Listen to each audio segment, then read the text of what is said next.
Good morning, everybody. You are in the CALPADS end of year reporting for students with disabilities summer webinar. Thank you guys for being patient. I realized that there was a little bit of a snafu with the last webinar that we did. Not everybody was able to actually get in to the webinar. We are working on getting that webinar posted, but depending on how this one goes, we might just post this one in lieu of that because some of the materials have been updated. So thank you for attending today. And while we're waiting for everybody else to join, I kind of wanted to get a sense of who all is in our webinar today. So if you could tell me who you are and what role you play in CALPADS data submission within your LEAs. And you can wear many hats, right? I know a lot of you wear many hats. So please select all that apply to you. And we'll give you just a few minutes. For those of you that are just joining, I am going to go ahead and type the meeting materials link in the chat box. So take a moment to download those materials. All right, so let me go ahead and end the poll. Looks like most of you participated. So thank you very much. And let's see who's all here. So it looks like the majority of you, about 42% of you, are special education data coordinators. We've got some special ed directors, some SELPA directors, SELPA staff members, case managers, and we also have some representation from the student information side. So there's a good handful of you, almost half of you are either other LEA staff or from the student information side of the house or CALPADS administrators. So I think that we've got a good representation here. And Charlene, the link to the meeting materials, is it not, or can you not click on it, or the link doesn't work? I would say try pasting it into a different browser.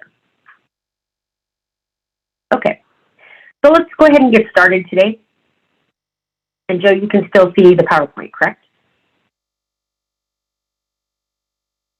Yes, confirm visual. Okay, perfect.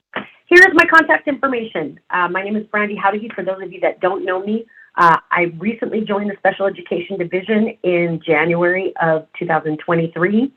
And my job specifically is to provide professional development, training, support to local educational agencies so that you guys can submit all of your special education data in CALPADS. So that is my sole responsibility in the Special Education Division. If you have any questions about the content today, please feel free to send me an email. There are going to be some questions that we may have to follow up and get answers to, but you are welcome to contact me directly at my email address. Now, a couple of housekeeping things. Number one, if you have questions, please type them in the Q&A box and not in the chat box. I can't monitor two places at one time, so if you could direct all of your questions to the Q&A box. And then if you have specific comments or if you want to have side conversations with your colleagues, please feel free to go ahead and type them in the chat. I am, once again, posting the meeting materials link for those of you that are just joining. Also, in that Q&A, if you see a question that you want to be given a higher priority in the queue, so one of your colleagues asked a question and they want it bumped up in priority, you can go ahead and give it the thumbs up and it'll move it higher in the queue. The meeting today is probably going to go about 2 hours. We will have a break about halfway through. I believe the last one went about 2.5 hours, but we had lots more attendees in that one. And Katrina, oh yeah, you know what? I should just put this on the slide every time I put my email address up there. A lot of folks think that there's a typo in my email address. There is not, because this tells you how long I've been with the California Department of Education. When I first joined, they only allowed 7 characters in our last names. So yes, my email address is correct. And yes, the meeting is being recorded, and we are going to try and look at the two webinars. This webinar has a little bit of updated information based on feedback we got from the last webinar. So very likely we will end up posting this webinar and send a link out to the SPED data support listserv on when that link is available and the training is available so you can share it with the rest of your colleagues. Okay, so I did want to acknowledge NCCSE, NISER, and GA SELPA and the team at Tech-EZE, because a lot of the materials today were based on the process that they provide their LEAs to review their data in their special education data systems as well as in CALPADS before LEAs certify. So it's all based on their process. Obviously, we will refine it over time, but big thank you, especially to Kim Gavin, who with Tech-EZE in San Diego County, who we worked with extensively, and she was happy to share this review process with you. Yes, we will share it off through the CalPADS listserv as well, Cami. All right, so let's talk about your 22-23 end of year submissions. End of year 1 through 4 opened on May 8th, and the initial certification deadline is July 28th, 2023. So LEA level approval is needed for end of year 1 through 4. SELPA level approval is highly recommended. And the reason we require, or not require, but we recommend SELPA level approval by July 28th is specifically because a lot of your staff are on vacation. A lot of your staff leave at that point right before school starts, and there aren't the people available and staff resources available in your LEAs to certify this information. So we strongly encourage you guys to get your data SELPA level approved by July 28th, but it is not mandatory. July 28th is actually sort of a checkpoint. You want to be in a really good shape for your end of year submission in order to get through the finish line for the amendment window, which runs through August 25th, 2023. Now, what's really important is by that date, LEA level approval only is needed for, well, LEA level approval is needed for all of the submissions, 1 through 4. But SELPA level approval specifically is needed for end of year 3 and end of year 4. Also really important about your end of year submissions, they are pulling the 4-year cohort data for the adjusted cohort graduation rate, as well as all of the dashboard indicators. Okay, so August 25th, you want to make sure that all of your data are up to date, and that is also the day that the amendment window ends. Okay, so real quickly, the end of year submissions in the subsequent years the deadlines are going to get tighter and tighter. And that's because there was trailer bill language that proposes that the dates that the California Department of Education has to deliver the California School Dashboard is earlier and earlier. And the reason that is so administrators can actually use the data that are in the dashboard to inform that academic year's activities. So this year, that August 25th deadline, I know in prior years, I don't think there's been one end of year submission that we haven't actually extended since we started CalPADS, which was in 2009-10. I believe we've had extensions every single year. But I can tell you with a very high degree of certainty that August 25th is going to be the final amendment window closing. So it's really important that you talk to your administrators about making sure the relevant staff are available to be able to certify those submissions by August 25th at the very latest, okay? In the subsequent years, those dates for end of year submissions are probably going to be moved up even further. I did hear them having conversations about changing the graduation through date to June 30th, right? So they are having those conversations. We will update you as soon as the CalPADS office has made some decisions. So this is the recommended order of certification of your end of year submission. So end of year 2 is program participation. End of year 4, that's your students with disabilities submission. The reason why we recommend getting that done early is because the students with disabilities subgroup affects all of your data for the California School Dashboard, and it affects all of your end of year 3 reports because there are students with disabilities filters in those reports. So we do recommend end of year 4, then end of year 1, which is your data for your career and college indicator, and then finally end of year 3, which is the largest data submission. All of the submissions that you see that are highlighted with the red box contain specific data for students with disabilities. So those are the ones that I'm going to actually cover today. Terry, do you recommend we certify end of year 4 if there are still errors in end of year 3? End of year 4, again, Terry, is certifying your data for students with disabilities and certifying that subgroup. So yes, I would. The end of year 3 errors, although they may be related, really you just want to get your end of year 4 data certified so you can get that subgroup taken care of and it reflects accurately at end of year 3. Cami, can you stress the need for approval earlier than the deadline in order to have time to review the reports, to give time for adjustments if needed? Yeah, Cami, that's a very, very good point. Although you can certify by August 25th, remember for those submissions, end of year 4, end of year 3 that need CELPA level approval, what I've heard from CELPA is they need at least 2 weeks, folks. So at the LEA level, you should minimally, if you're pushing it towards the end, you should have LEA level approval in the first couple of weeks in August to give yourself ample time to review and approve and certify your data. Okay, so at least 2 weeks, ideally 3 weeks. All right, so what data are you actually certifying in end of year 4 for students with disabilities? So remember, we are looking in the end of year submissions all the way from July 1st to June 30th. Any student ages 3 to 21, and that's inclusive of 21 because students age out when they're 22, who was on an active individualized education program, individualized service plan, or individualized family service plan. So IEPs, ISPs, IFSPs.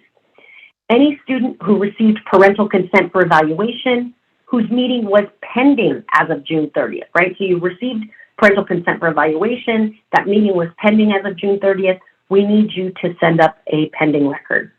Any student that was initially evaluated for Part B or Part C had an annual plan review, so their annual IEP, had a triennial eligibility reevaluation.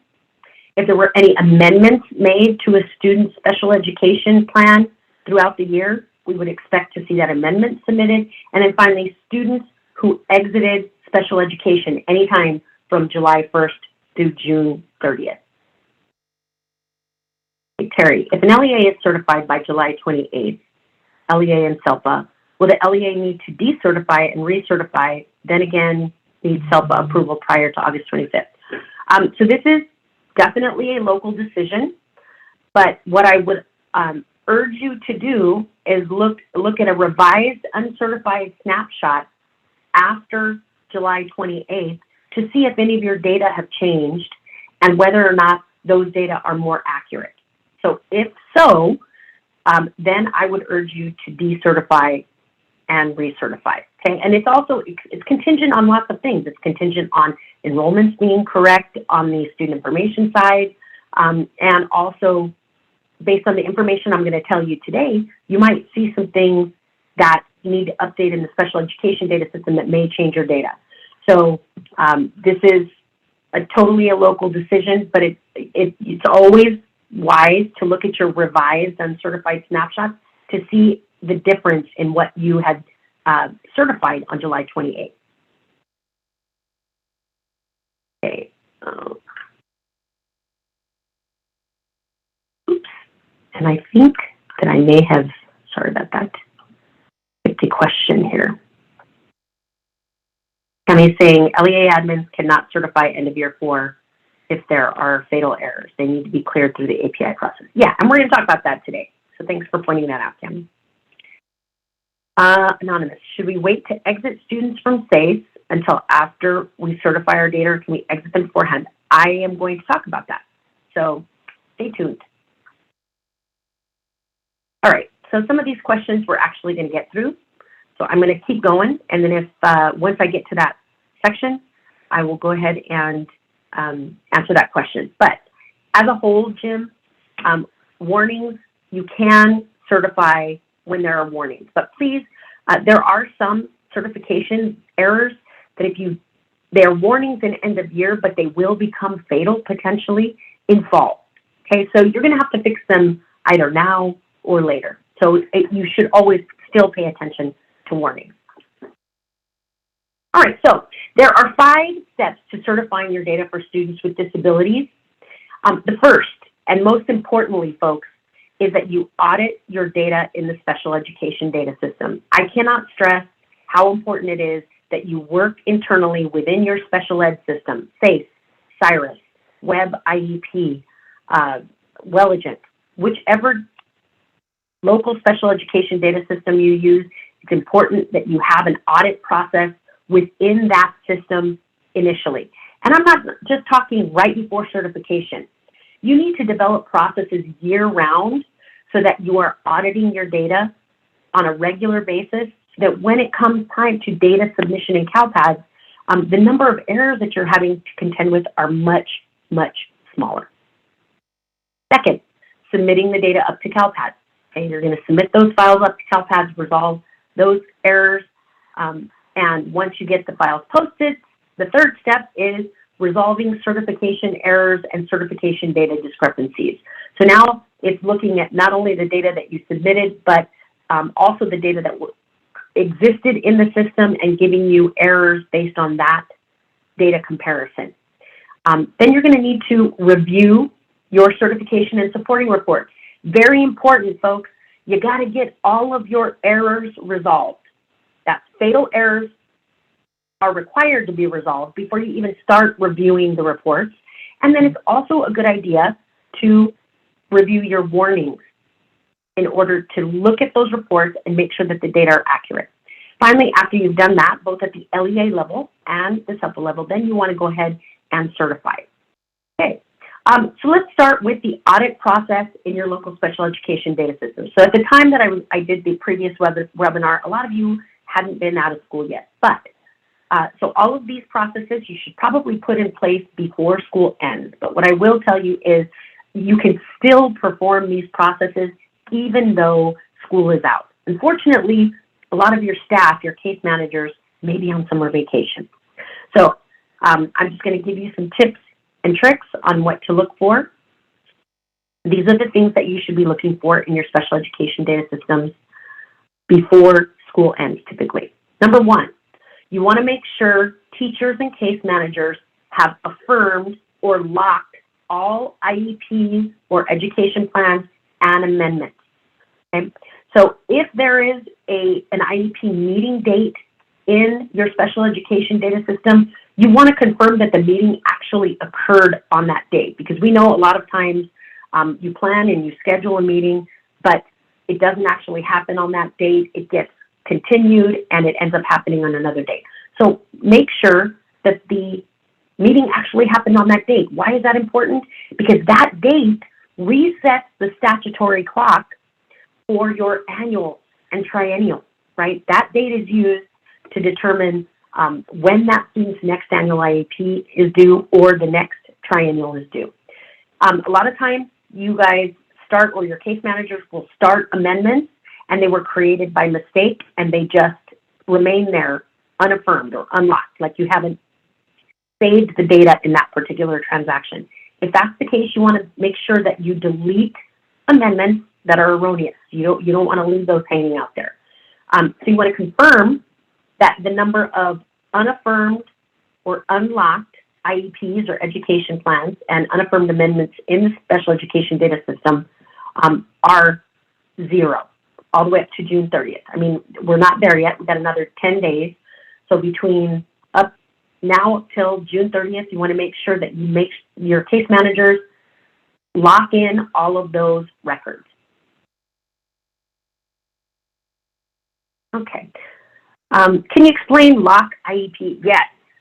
So first of all, in your special education data systems, the terminology varies for those of you that are in SEIS, you use the terminology affirm. Okay, so affirm essentially means in that data system that you are saving that record to create a CALPADS data transaction. Okay, so let's say you had a meeting, you discussed the offer of faith, the parent signed the IEP, you hit a button to affirm that transaction. In some of the other special education data systems, they actually call it locking the IEP.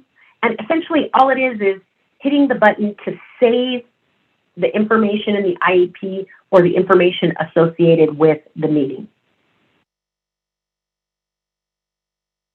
Is the date supposed to be when the meeting actually happened or when the IEP is signed? That is a really good question, Jennifer. And the answer to that question is that the meeting date that we are looking for at the state level is when the LEA met its statutory obligation to hold the initial IEP meeting.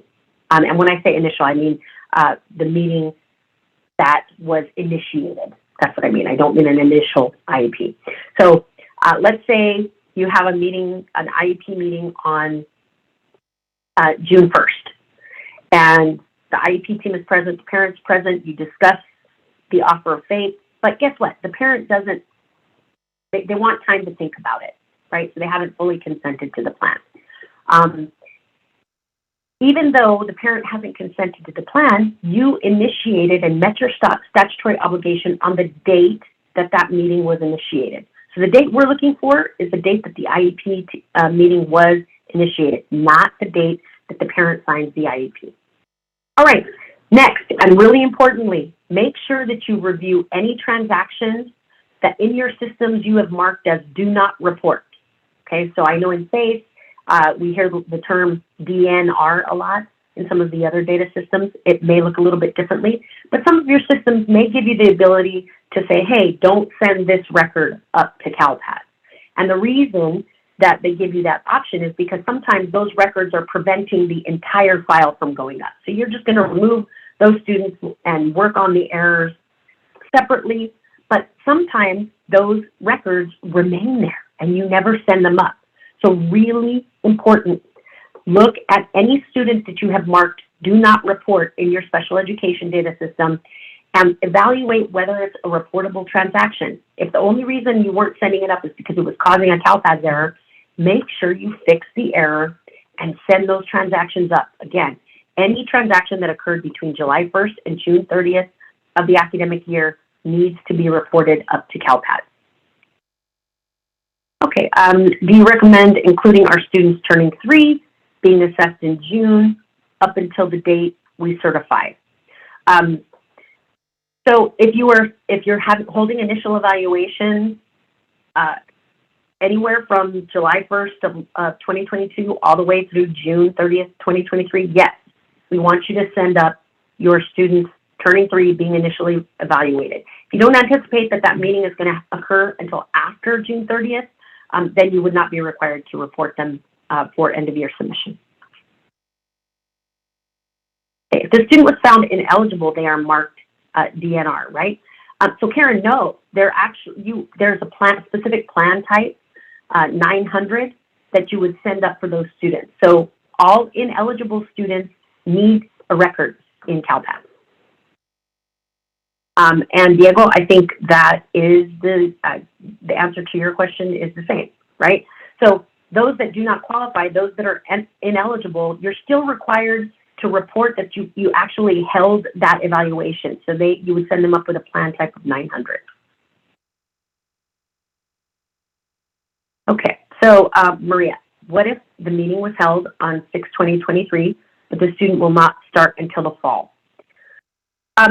So in this case, you have some options. And Joe, offhand, do you know the flash number?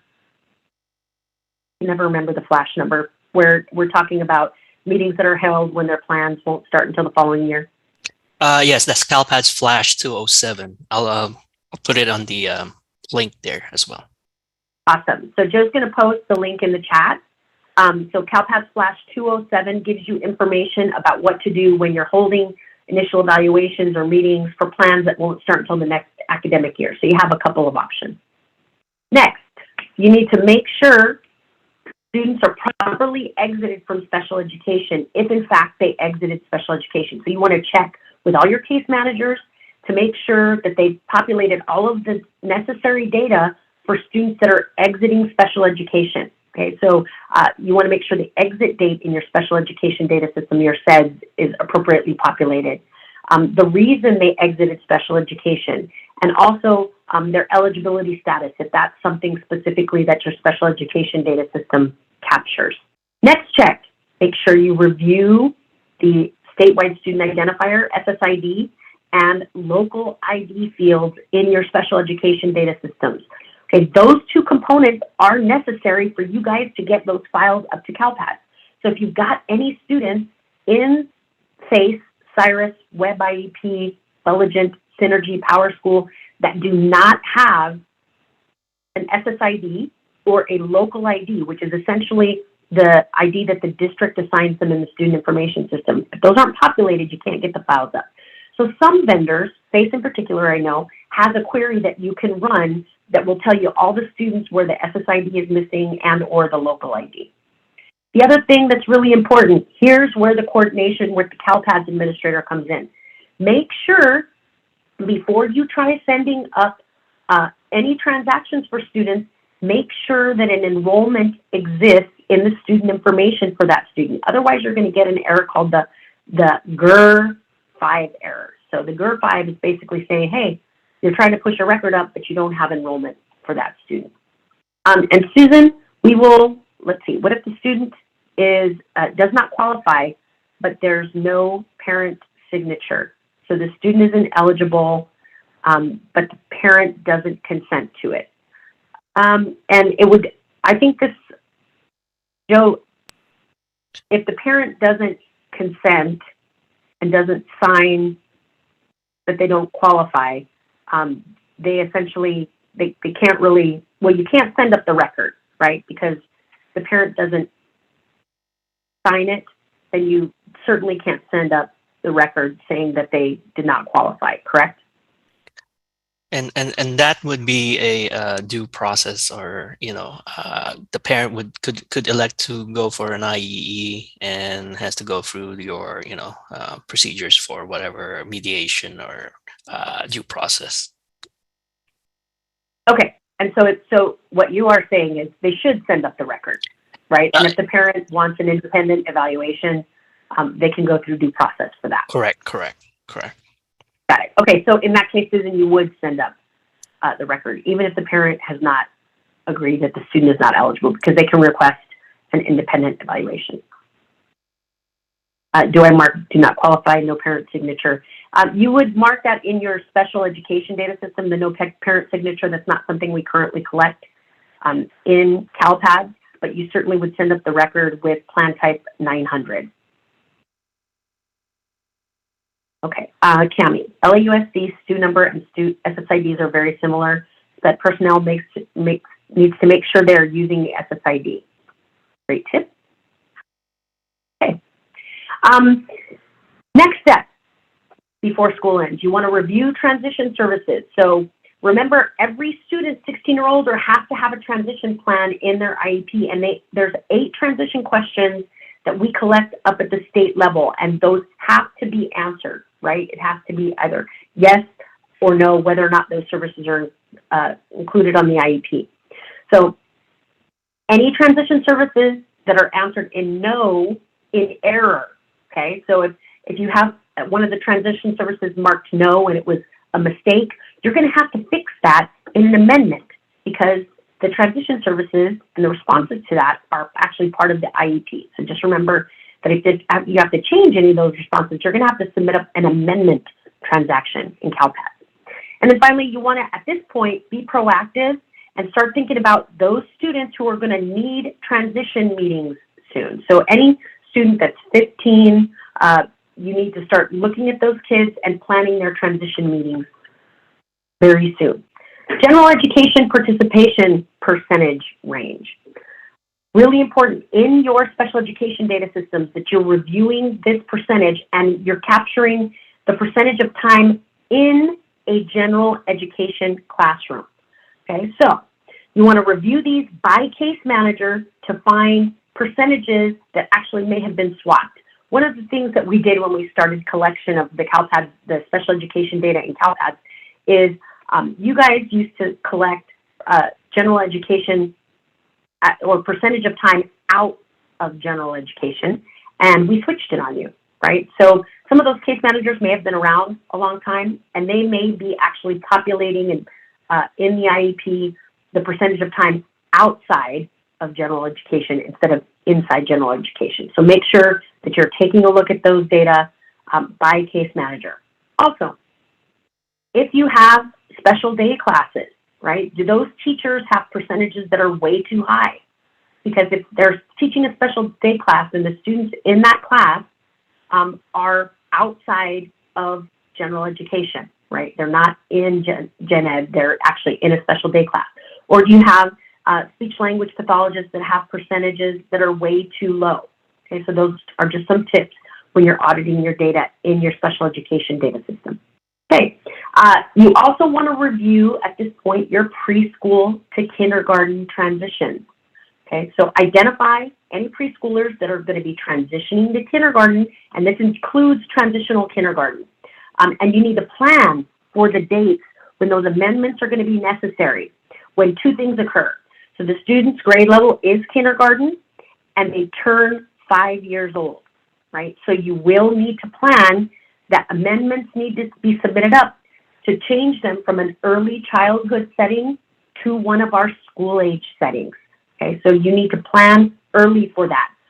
Some of the special education data systems actually give you a field to for projected setting dates, right? When they're going to change from early childhood to one of the school age settings, but you need to be mindful of that because although it will not trigger a fatal error in end of year, it will trigger a fatal error in the fall.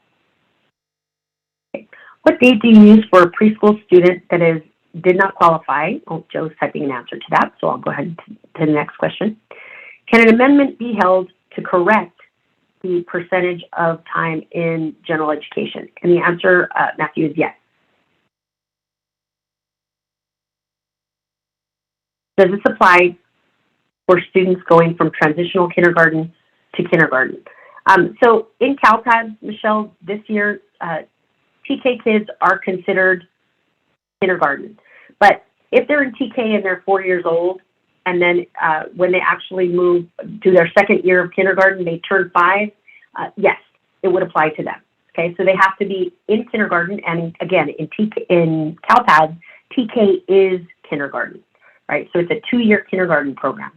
And we would see the student 4 years old in kindergarten, but at the point they turn 5 is when you're going to need to submit that amendment. Okay, next, you want to make sure you pay really close attention to all of the data submitted for students attending your non-public, non-sectarian certified schools or your NPS school. You want to review the school of attendance, their primary residence, their percent of time in general education, their program setting, service provider, and location. Okay, so pay really close attention to those kids.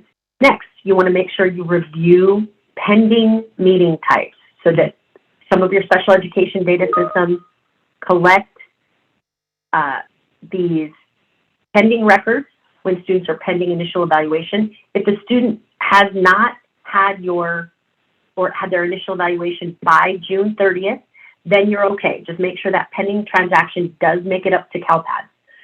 But you need to make sure that those records have the following fields populated. So referral date, referral party, a meeting type of 30, which tells us it's pending, and plan type of 300, which tells us it's pending. Okay, and again, that's only if the initial evaluation has not been held by June 30th. Now, in some cases, your case managers actually might have held, or the IEP teams might have held these meetings. So if that's the case, you need to make sure that you populate the associated data for that IEP and generate that transaction and send it up to CALPADS. Okay, now, if parents revoke consent for initial evaluation, okay, so you've got a pending record up there in CALPADS, and then the parent says, no, you know what, I changed my mind. I don't want my child to be initially evaluated. Then you're going to have to delete the record in CALPADS and then deactivate the student in your special education data system. Okay, so because as you guys know, you cannot assess a student if the parent revokes consent. Okay, the next thing you want to do before school ends is you want to review something called the CALPADS LEA accountability, or excuse me, not LEA, DSEA, which is District of Special Education Accountability Extract. Okay, now the way you review this, first of all, I'll tell you what it's used for in a second. But the way you review this is by downloading the DSEA Accountability Extract template. Okay, this template is something that our partners at the California School Information Services, or CSIS, created to make it really easy for you to take that information and plop it into an Excel spreadsheet. Okay, so number one, in CALPADS, you want to go in to the extract section and you want to request the District of Special Education Accountability Extract. Then what you want to do is open the template and you want to import the DSEA Accountability Extract into the template. Okay, and the way you do that is simply by clicking this little box here, Import DSEA Extract File. Okay, so once you click that box, it automatically imports the extract that you just requested into the template. And there you all have all your column headers, and everything's nice and pretty for you in Excel. So now, once you do that, what you want to do is review this extract for accuracy. The reason it's important is because the State Board of Education, as well as our accountability office, made a decision that accountability for the California School Dashboard indicators for students with disabilities will be attributed back to the District of Special Education Accountability. Okay, so if your district is the District of Residence, or the DSEA, then, and your IEP team has referred that student to another district, you are still the District of Special Education Accountability. So ultimately, in the California School Dashboard, the DSEA is going to receive accountability for graduation indicators, for discipline indicators, chronic absenteeism indicators, and by discipline, I mean suspension indicators. Okay, so all of that gets attributed back to the District of Special Education Accountability. Now, this extract is going to show you where other districts are saying that you are the District of Special Education Accountability. Okay, so if you're receiving accountability from another district, you want to verify that that's accurate. Okay, if you are, sorry about that. So if you're receiving it for a student, you want to verify that it's accurate. You're going to need to contact that LEA if it's not accurate, and they're going to have to change their record in their special ed system as well as in CALPADS. If you are sending accountability to somebody else, you want to make sure that they are actually the District of Special Education Accountability. Okay, so just make sure that those data are accurate. Okay. The CALPADS DSEA accountability is not for CCEIS determination, right? This goes to CELPA, LEA for SPED. CCEIS, it's not used for that, correct, Joe? But it is used for the dashboard. Can you repeat that again, Brandy? I'm sorry. So they're asking if CALPADS DSEA accountability is not for CCEIS determination, right? This goes to the CELPA LEA for SPED. That is correct. That is my understanding as well. All right, who has the ability to download this extract? You do need a specific role. So Cami, if you want to send me, yeah, you need the roles, and I cannot offhand remember what the specific role is that you need. So if you want to just shoot me an email, I'd be happy to tell you what they need. But they do need specific roles. Talk to your CALPADS administrator. A lot of this information is in the CALPADS user manual.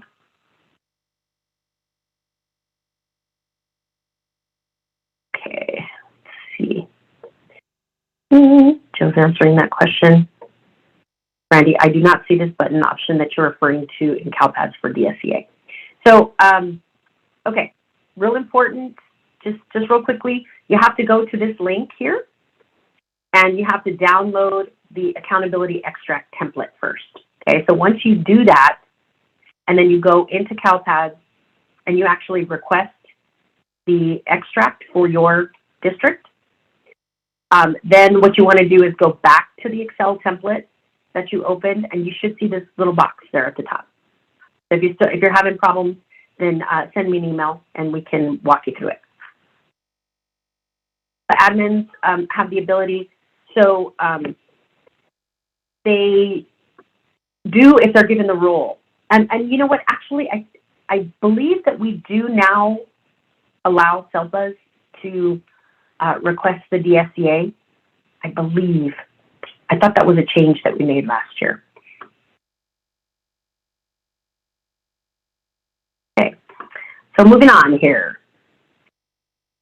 All right, next thing you want to do is make sure that you compare data in your special education data system against data in the student information system. Okay, so you want to see kids that exist in one system and not the other. Some of you have really good processes locally, and you purchase the integration between your special education data system and your student information system. Okay, so those two systems talk to each other, and so if there's a student in one of your special ed systems, then it ensures that there's an enrollment in the SIS and vice versa, right? Those two systems talk to each other. But some of you may not have those processes. So what you need to do is you need to compare all of the students in your special education data system that were enrolled in your district between July 1st or June 30th. Make sure they have an enrollment in the SIS. For students that are marked as students with disabilities in the SIS, make sure that they have a record in the special education data system.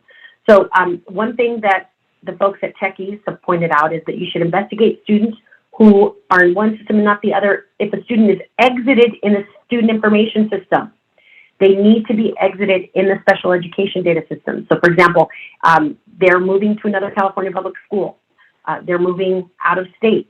Okay, so in the special education data system, you're gonna have to populate an exit code of 76. That actually doesn't come up to CalPADS, but it's just an indication that the student is no longer gonna be in that district. Now, if a student has exited special education in the special education data system, you need to make sure that their enrollment is not active any longer. If they are, particularly if they're in preschool and they're not actually attending school, or if they're an infant or a toddler.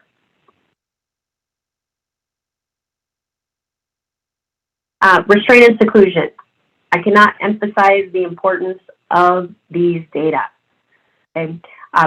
Beginning in 2019-20, the Department of Education is required to collect incidents involving the use of physical or mechanical restraint, as well as any seclusion for students with disabilities, as well as general education students.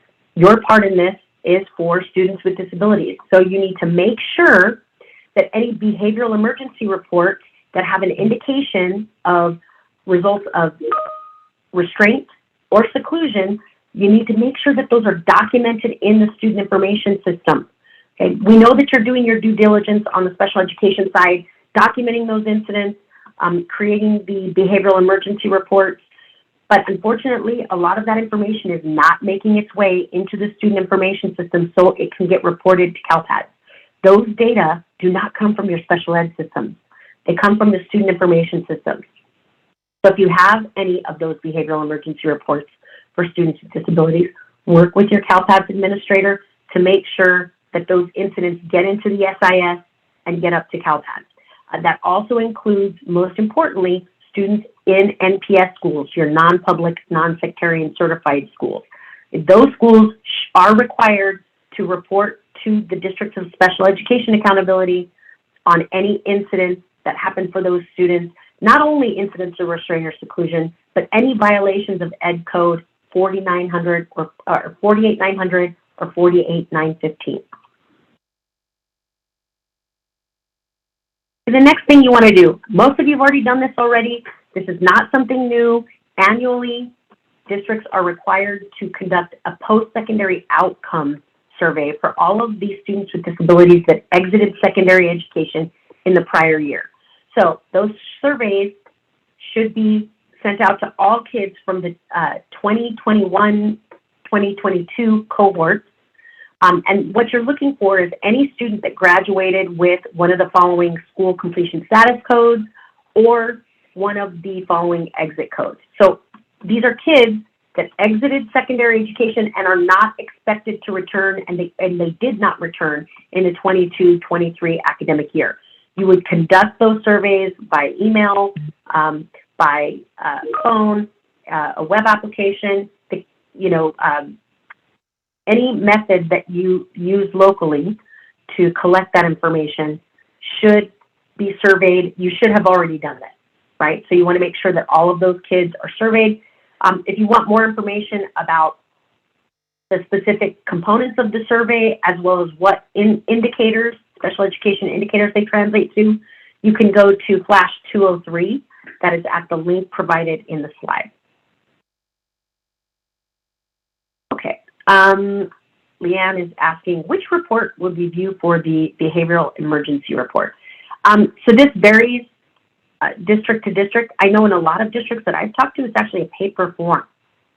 So you want to talk to your special education directors to see how they document incidents of restraint and seclusion in particular.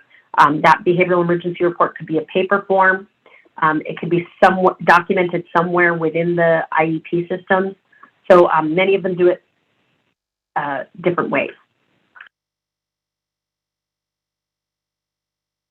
Okay, so we're going to move into the next section, which is auditing your data in your local special education data systems after school. Once school lets out for the year, these are the things that you're going to be looking for. So really important for any student with disabilities that has graduated, or for completers that are not going to be returning the following academic year. You need to make sure you work with your student information system administrator and identify any of those that are high school graduates and make sure that they're exited from special education in the special education data systems. Specifically, you want to create an exit record for those kids that are high school graduates, for those students that will be earning a high school diploma, because they are no longer eligible for IDEA once they have earned that standard high school diploma. Okay, so remember, before school, you were supposed to have conducted those post-secondary outcome surveys for the class of 21-22.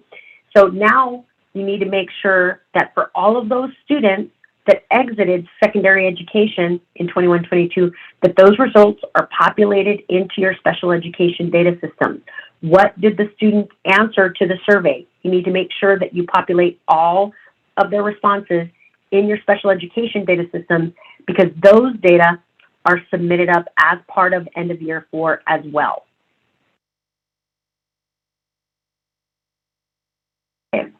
So this is one that some of you may not be well aware of, particularly if you're on the special education side, but the State Board of Education does include some measures for work-based learning credit in the career and college readiness indicator in the dashboard for students with disabilities that are specific to students with disabilities. So you want to make sure you work with case managers to identify any student with disabilities within the current academic year who's completed at least 100 hours of any work experience program. So we're talking about workability, Department of Rehab, student services programs, as well as any local program that you've developed for students with disabilities that have earned work experience. Now, what they're looking for is any student with disabilities who's earned that 100 hours of work experience in any grades 9 through 12. Okay, so you want to work with your CALPADS administrators, give them that information, because that information actually gets reported through the student information system. Okay, so if you've identified any students with disabilities that meet that requirement, have 100 hours, you want to give that over to the CALPADS administrator. Also, there may be specific courses that students with disabilities take that focus on classroom-based work exploration, so career classes specific for students with disabilities. You want to work with your CALPADS admin to identify those courses, because any student who has the equivalent of 4 semesters of those experience, as well as the classroom-based work exploration, as well as the work experience, 100 hours, they are counted as prepared in the California School Dashboard for the Career College Indicator. So again, all of those data, however, are collected through the Student Information System. So you have to work with your SIS administrator to make sure those data are entered. It is your job to assist in the identification of the students that meet those criteria.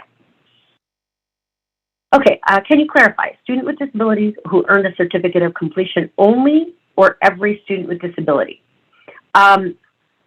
Jake, I'm assuming you're talking about the work-based learning components. What I can tell you is that for purposes of the dashboard, they are only counting students who earn a certificate of completion or students who take the alternate assessments as prepared. So you are right. Thank you for making that clarification. If workability isn't provided through the IEP, then why is it being reported through SPED reports to CALPADS? Well, remember the intent of this specific data collection, right? It's trying to give districts credit for providing work experience education that may attribute to them being prepared for college or career. Okay, so it's not necessarily these 2 components, specifically the work experience education and the classroom-based work exploration. It's to assist districts in getting credit for the work that they're doing for students with disabilities, even if it isn't specifically provided through the IEP.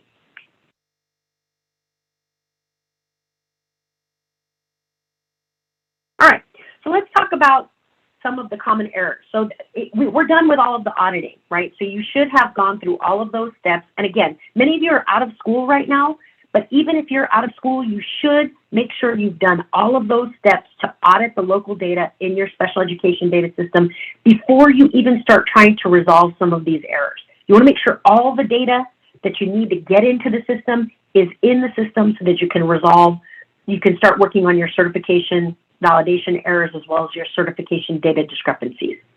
So let's talk about, first of all, some recent known issues and defects. So I'm going to talk about some of the certification errors and data discrepancies, but you should know that there are a couple of issues that may be impacting some of your reports. All of these known issues can be found at the documentation link that you see up here at the top. These are refreshed daily. So anytime they identify new defects, they will go ahead and post them on that site every single day. So make sure you bookmark it so that before you send in a ticket and say, something's not right with my reports, or I'm getting this error, but all the data look correct. Make sure you check the known issues list to see whether or not it's related to one of the defects that's already documented before you send in a ticket. So there are a couple of high severity defects that will affect your special education data. So 6597, it's your end of year 4 submissions. There are some students missing from reports 16.5 and 16.6. These are the service reports. So just be aware that if you're not seeing some of your students, it may be related to that specific defect, so just hold out. If they're missing are the aggregate numbers also wrong. So 16.5 is actually the aggregate report. So they're probably missing on the aggregate report as well. So I would hold off on reviewing your service reports until that defect has been resolved. 6598, which is end of year 3. Okay, so this is specific to reports 716 and 718, which are your discipline reports for students with disabilities. Some of those reports are missing students. So you may see some kids missing just know that they're working on that defect. They're high severity, which means they're going to try and get them resolved as soon as possible. We do have a couple of medium severity defects for end of year 4. So 6601, invalid Cert 170 warning on State Board of Education schools. These are charter schools that are authorized by the State Board of Education. So it's impacting a very small subset of LEAs. And then 6591, Cert 132 is not triggering when it should be. So this is probably welcome news to a lot of you. Cert 132, first of all, for end of year is a warning, but you should know that it will become fatal in the fall. So we're trying to make sure Cert 132 is when you haven't actually adopted the IEP in place when a student transfers in, typically. And some of you aren't seeing that error when we expect it to be triggering. All right, so these are the errors that are triggering most often.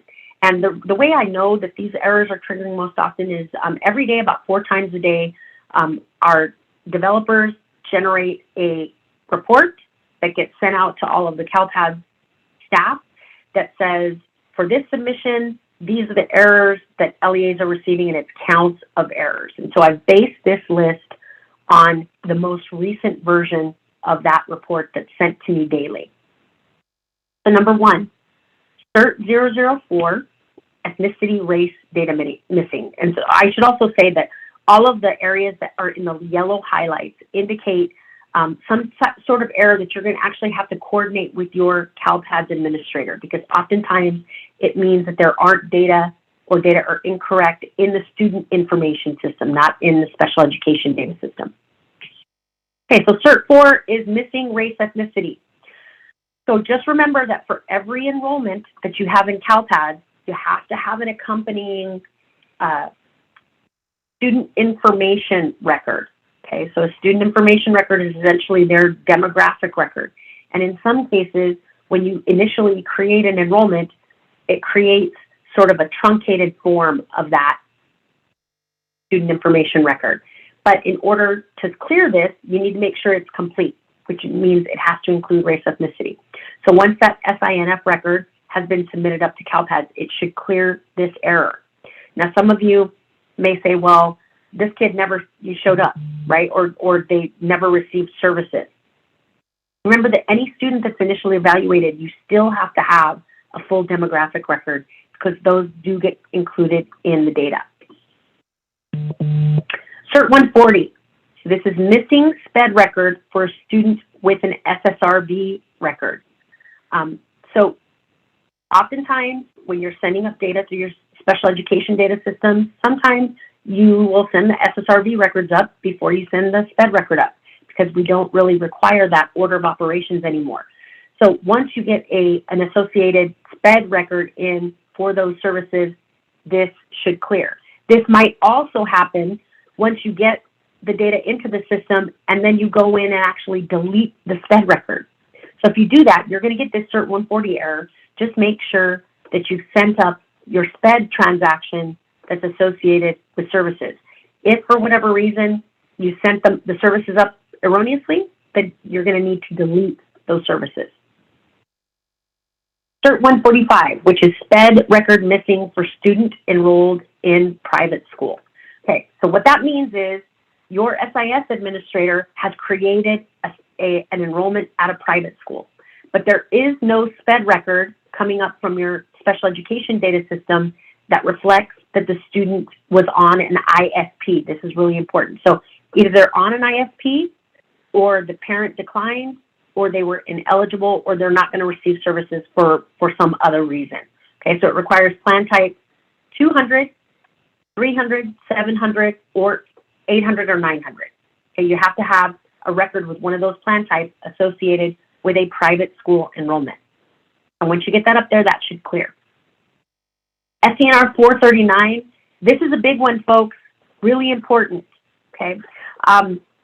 Any student with disabilities who's at least 17 years of age and has a grade level of 12 has to have either a yes or a no in the adult age students with disabilities in transition field. It's an indicator.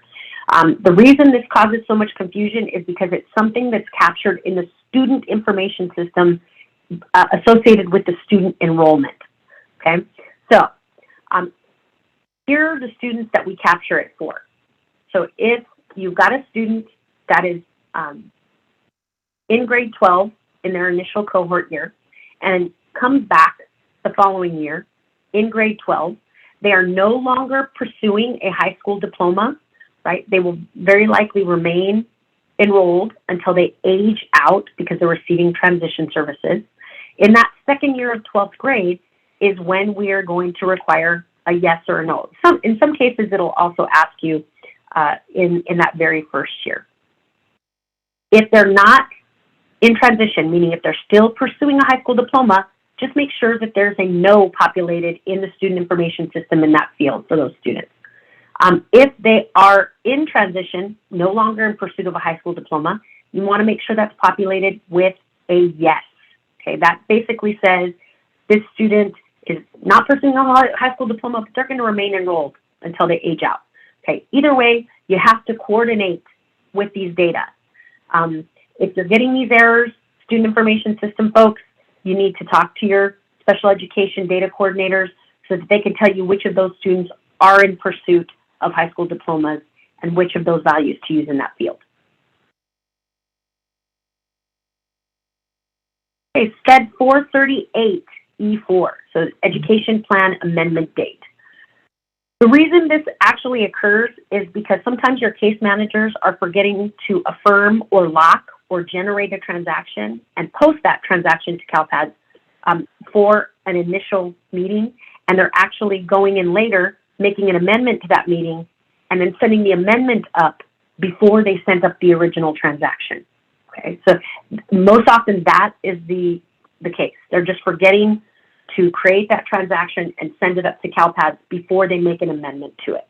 Okay, so the amendment is going up and there's no original transaction in CALPADS that looks like it was amended. So you may need to work with some of your special education data systems directly. Sometimes this is a very manual process. Okay, so you just need to make sure that you generate that original transaction, post it up to CALPADS. But again, sometimes you're going to have to work directly with your SEDS providers so that they can assist you getting those records up there. Okay, SSRB 448E4, Missing Service Frequency Code. Please understand that for all students on IFSP, so your Part C students that are infants and toddlers, they have to have the frequency and duration. So 448 and 449E4 are the service frequency and duration that's required for all students that are being served on Individualized Family Service Plans, IFSPs. Okay, Cert 142, Missing Special Education Service for Education Plan Type 100, 150, or 200. Oftentimes, folks, this is, again, an order of operations, right? So you've got the SPED records up there. They're on an IEP, an ISP, or an IFSP, but there's no services. You haven't sent up the service records. So as soon as you send up the service records, this error should clear. Okay, Cert 143, Missing SENR record. That's a student enrollment record for a student with a SPED record. So if the student, oftentimes we see this when the student has exited the school in the prior year, okay, and there's no enrollment for them, but there's a SPED record. Okay, so if the student exited the school prior to July 1st, then you want to make sure you delete that SPED record if, in fact, they were never enrolled for that year. Okay, so again, you need to look at the exit date if they exited special education. There's a lot of factors that you need to consider when you're looking at this particular error. Okay, if they never re-enrolled, you don't want a current record in there for a current SPED record in there for the student. Cert 170, no SPED PSTS data submitted for a school. So we talked about that post-secondary data and the post-secondary outcome surveys. If you have submitted no data for a school that serves grades 9 through 12, that's really important, right? Because really we're only capturing data from students with disabilities who exited secondary education in the prior year. If you're a high school, or you serve students in grades 9 through 12 and you don't have any PSTS data submitted, you're going to get this error. Okay, so just make sure you work with your special education data system vendors if you're not aware on how to submit the PSTS report for your students with disabilities at the end of the year. Okay, couple questions. What about if it's just, oh, okay, so this is discipline related. What about if it's just class disruption and the student was still referred to the principal's office? Is that still reportable? So Gigi, anytime that a student with disabilities, so if the teacher suspends them from the classroom for disruption or defiance, and they're referred to the principal's office and they are removed from their regular educational setting, that is considered an in-school suspension, and yes, it should be reported. For SDNR 439, can you repeat if they are diploma track or what to use for yes, no? Okay. 439, this is the adult age students with disabilities in transition. So what we're trying to do here is determine whether or not the student is a 12th grader who is not on the diploma track. That's essentially what we're trying to do. So in their initial cohort year, so if they would have typically graduated, let's say last year, 21-22, but they came back in 22-23 for transition services, you want to make sure that that adults with disabilities in transition indicator is a yes. Okay, so that does, it was created in the student information system primarily so that the accountability office would know not to count students with disabilities in the dashboard alternative school status 1-year graduation rate denominator. Okay, so if they should only be counted once in the denominator if they're not on a diploma track. Okay, and that's in their initial cohort year, and that's for the adjusted cohort graduation rate. But in subsequent years, you don't want that student to keep counting in the denominator if they're no longer in pursuit of a high school diploma. So you want to make sure you mark it yes if they are no longer in pursuit of a high school diploma in their second year of 12th grade, third, fourth, fifth year of 12th grade. Okay, thank you. I have the first one, but I'm assuming this report is a self-level report. That was probably a question that Joe answered. Okay, 438E4. I talk about how to fix this. Okay, so if you look at the data in the system, and the reason this 438E4 is generated is because you're going to see a SPED record with a meeting date, and then there's going to be an amendment date in that field, okay? So what CALPADS is actually looking for is another record from your LEA that has that same meeting date, but the amendment date field is blank, okay? Which indicates that this was the original meeting and this was the plan that was developed after that meeting, okay? So the amendment date is blank. When you're getting this error, it's because that original meeting with the amendment date blank is not in there because somebody did not affirm the original transaction, okay? So you need to make sure that you generate a record with the original transaction before the amendment was done, okay? Again, talk to your special education vendors, your vendors, SEIS, CIRUS, because they may actually have to manually create these records for you. Okay, I'm gonna keep moving just so we get through everything. So what I wanted to also talk to you about is a worksheet that was provided by the folks at Tech-EZE, NCCSE, NICER, and GA SELPA. This worksheet is in the meeting materials folder that I provided to you at the beginning of the meeting, but I will go ahead and,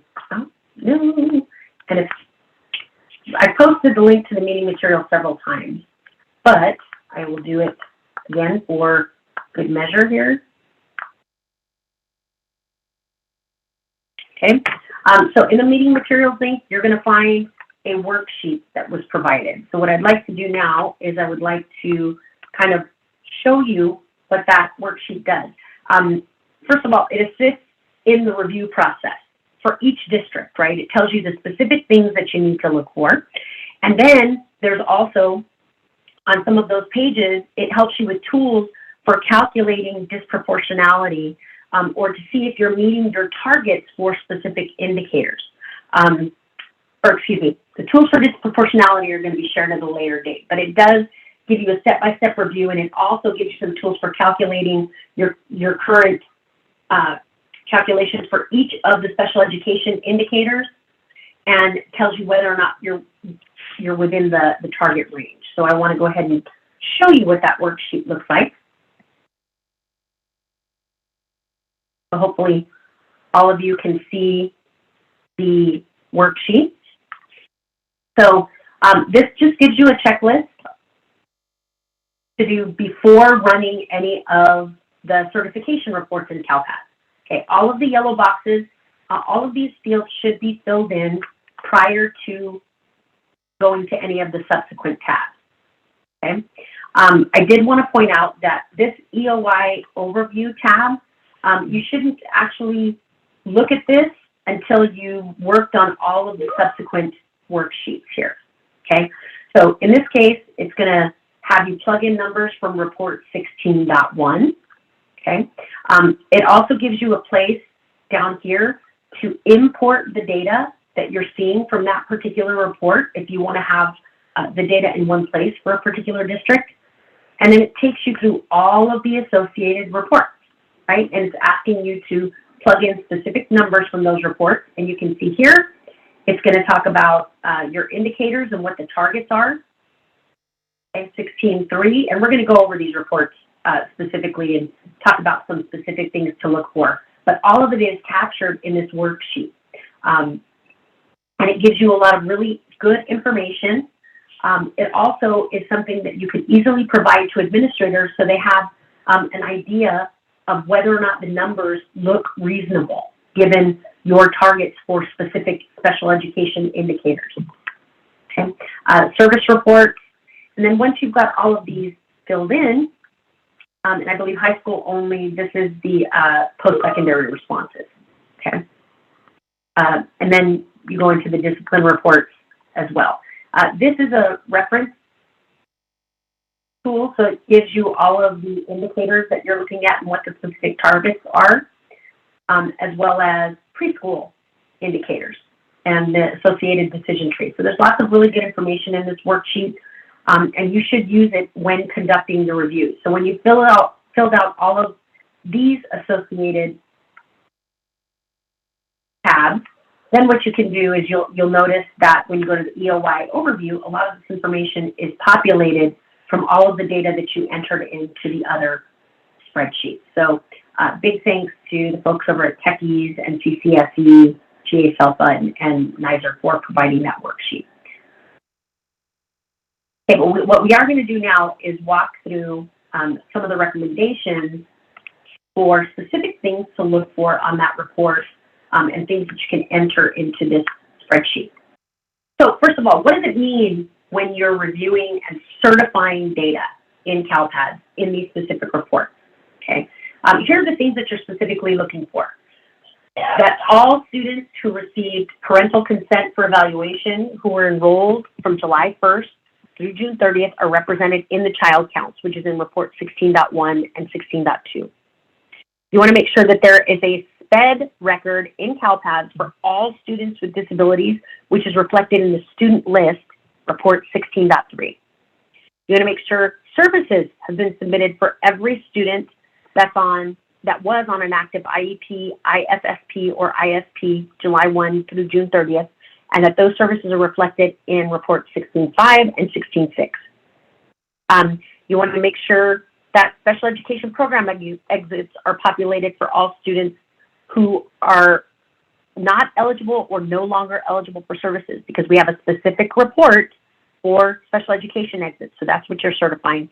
And then finally, for the districts with high school students, you want to make sure that they've all been surveyed with those post-secondary outcome survey and that the results have been populated, and you can see that in the report. So that's the whole of things that you're certifying in the end of year submission. Okay, so let's talk about 16.1. Students with Disabilities Education Plan by Primary Disability. Okay, so what do you want to look for in this report? What should your administrators be looking for in this report? Okay, first of all, check for plan types of IFSP. If you know that you don't serve any infants or toddlers in Part C programs, then that number should be 0. But if you know you do serve students via Part C, you should have numbers populated there. Okay, so just make sure that you're reviewing the data in your special education data system and that that number corresponds to the count of students on Individualized Family Service Plans, or IFSPs. Next, check for ISPs, right? So students that are enrolled in private schools that are being served on Individualized Service Plans. If you don't serve any students in private schools, that number should be 0, okay? Conversely, if it is 0 and you know you do serve some students via ISPs that are in private schools, you need to review those data in your special education data system for those students and make sure that those transactions are submitted up. You want to review the counts by primary disability. Okay, so in all of these reports, really important that you validate that the aggregate numbers as well as the students that make up those aggregates, that it's consistent with what is in your special education data system. So when you're reviewing all of the counts of eligible students by primary disability, does that align with what is in your special education data system? And then also, when you're looking at a total count of kids by primary disability, does that compare with the prior year? Review counts of education plan types. So review them by plan type. So how many pending students do you have as of June 30th? How many parents were eligible but the parent declined, or they're eligible but they won't receive services for other reasons, or ineligible? So you need to review each of those plan types to make sure that those counts are consistent with what's in your special education data system. Okay, so for 16.2, what you're looking for, this specific report is used for Indicator 5. Okay, so Indicator 5 is calculating the number of students with disabilities ages 6 to 22 and 5-year-olds in kindergarten inside the regular educational classroom for 80% or more of the day. That's Indicator 5A. 5B is those that are inside a regular classroom less than 40% of the day. And then 5C is those that are in separate facility placements. Okay, so this is what you're looking for in report 16.2, which is the report Students with Disabilities Count by Federal Setting. Now, I will answer some questions in a minute. Okay, 16.2, you're also looking for placements for Indicator 6. So this is the number of students in preschool settings that are receiving or attending a regular educational childhood program, receiving the majority of service in the regular program. Okay, 6B is number of children with disabilities 3 to 5 in preschool attending separate special education class, separate school or residential facility.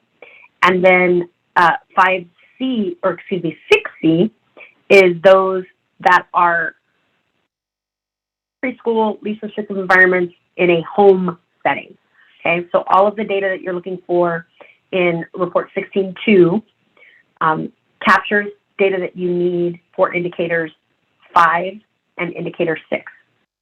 Okay, here is 16.2. So you want to take report 16.2 and you want to use the filters on that report to figure out counts of students that fall within these school age and preschool age groups. So the first thing you want to do is filter for ages 5 to 22 with a grade level of kindergarten through 12th grade. Based on the worksheet that was provided, when you enter those data, are your percentages for indicators 5A, 5B, and 5C, do they fall within those expected ranges? Okay. The second thing you want to do after you've done that is you want to filter for a grade level of preschool. right? And separately for a grade level of kindergarten, where they're age 4. So there's 2 groups, okay? Filter for preschoolers, and then run those counts, and then separately run another report using the filter of kindergarten where they're in an early childhood setting because they're still 4 years old. They're not yet 5. Okay, so when you run those counts, you plug those into the worksheet, and based on the worksheet are your percentages for indicators 6A and 6B, are those falling within the expected ranges. Okay, report 16.3, students with disabilities profile list. Okay, this is a list of all of the students that are counted in the aggregate counts in reports 16.1 and 16.2. Okay, the recommendation from the Tech-EZE team is to download the CSV file from CALPADS. This is really important. You have the option when you're downloading these reports to download the Excel version, or you have the option to download the CSV file. It's really important that you download the CSV file. Once you do that, you want to compare the school of attendance and program setting. Okay, so based on the school that they're attending, does their program setting match that? Okay, are there any outliers where the setting and the program don't actually match? You want to review that student list for that. Next, you want to review students whose plans were delayed. Okay, so if there's a meeting delay code, you want to verify that that's accurate, right? Is that really the meeting? Is that really the reason that their meeting was delayed? Next, you want to check, did at least 96% of your parents answer yes to the parent involvement facilitation question? So did the parent answer yes and say, yes, I felt involved in the IEP process? Okay, so you want to verify that. And then finally, check your primary residence codes in your in that report, right? You want to verify that the residence that was selected is accurate, especially for students, any students that are in residential placement.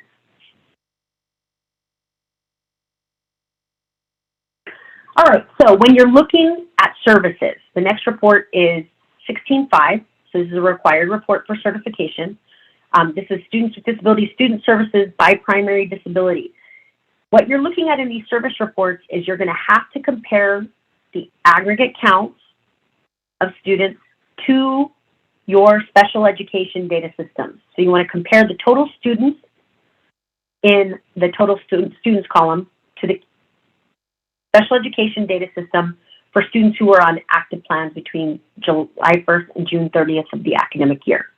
Okay, are those counts reasonable in comparison to the data in your special education data system by primary disability? Okay, so you're going to have to run some queries in your special education data system. Some of the vendors may actually provide reports for you to look at already, but you want to be able to compare them to the aggregate counts in report 16.5.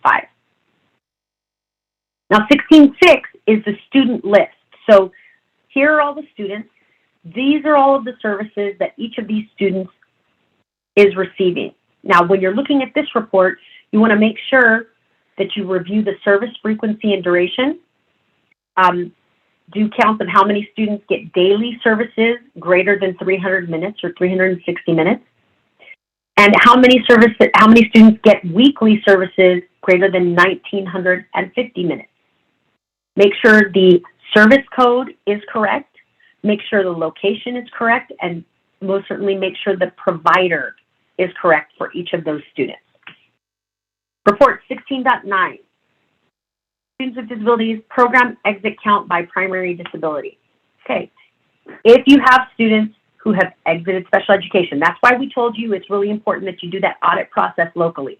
Make sure your case managers have exited any student who is no longer eligible for special education. Make sure that they've done that through June 30th, if those exits occurred through June 30th. You want to compare that total exit count to students who exited special education in the special education data system. Now, look, if you look at this report, you'll see that there's 4 categories that we're looking for special education exits. No longer eligible, max age, withdrawal, or no consent from Part C to Part B. Okay, so you need to look at those specific exit categories, create a report in your special education data system, compare it to the aggregate counts in this report by primary disability. And I will answer some questions in just a few minutes, folks. I'm just trying to get through these reports so we can save the end for questions. Okay, end of year reporting checklist, 17.4 post-secondary survey outcome for students with disabilities. First of all, you need to find out which students exited secondary education in the prior year. If you cannot get this list from your special education data system, you can also run a report out of CALPADS. You can work with your student information system or your CALPADS administrator to run report 8.1a, which will show you any student that exited. You can plug in the date that they should have exited, and you can find those specific exit reasons and completion statuses. You can look at that list to make sure all of those kids actually have a post-secondary outcome survey record. Now, what's important is we do have a couple of responses that are refused to answer and not able to contact. Okay, so even if you didn't get an answer from a student, or they refused to answer, or that you could not contact them, you were not able to reach them, you still should have a post-secondary status record in your special education data system for that student. Okay, also make sure if you see kids that are continuing on and receiving transition services, so they got their certificate of completion in their initial cohort year, but they're going to continue on in transition, you do not need to survey them until they've actually exited secondary education, right? So they're going to stay enrolled until they age out. You don't need to survey them. So you can remove those survey responses for those students if you've done that erroneously. All right, so let's talk about, well, let me go through some of these before we move on to the next section. Okay, our district had 2 students whose parents told students they moved out of state, but no records were ever requested. We can't verify they are enrolled in CALPADS. Our practice has been not to drop until we have a request for records. What do you recommend to rectify? Actually, that's an appropriate practice, right? So you need to confirm enrollment in another state or another district in order to disenroll students. Now, what you could do is your attendance staff should be doing a comprehensive investigation to determine whether or not the student still resides within the district boundaries. If they do, they need to be sent to SART, the School Attendance Review Board. If you've conducted a comprehensive investigation, the student cannot be located. Once that investigation is complete, then you can exit the student, okay? But that doesn't mean they can be exited from special education because technically they're still eligible, right? So there are mechanisms for exiting the student record in the enrollment system, but only after that comprehensive investigation has been completed. When will the special education extract work in CALPADS? I am unable to get a report back. Is Martha Friedrich on? No, let me see. Is she here? Let's see, Martha. No, she is not. You know what? If you want to send in a ticket or just send me an email, Maria, I can definitely check on that for you. Okay, this is cool. Does EOY 3 and EOY 4 need to be clear of errors prior to downloading the reports? Cami, yes. I would recommend that you clear all fatal errors, and if you've confirmed that the data are correct, you can ignore the warnings. That's when you should start downloading these reports. Please do not start reviewing until you've cleared all fatal errors, because your reports are not going to be accurate. This is great. Well, there'll be a similar one created for Fall 1. Jennifer, we are going to be working with Kim to see if she will provide the worksheet for Fall 1 as well. Yes. I have 2 students that are in private school, but my SPED is saying they have IEPs. Is this possible? Anita, this actually is possible. So if you have private school students that are being served through an IEP in a private school through settlement agreement, that's typically when it occurs, right? There's a special agreement that's been made between the district and the parents, and the student is remaining in private school, but they're being served on an IEP. But in CALPADS, those records, the enrollment records specifically, are not private school enrollment. So if you have students enrolled in private school that are being served on IEPs, you need to create a district level enrollment for them, not a private school enrollment. Okay, so make sure you create a district level enrollment and reflect that those students are on IEPs. The one thing I should tell you though, and Joe, did you want to say something? Oh, yes, I just want to say that it's consistently correct with our CALPADS Flash guidance, Flash 167. 167. So make sure you check 167.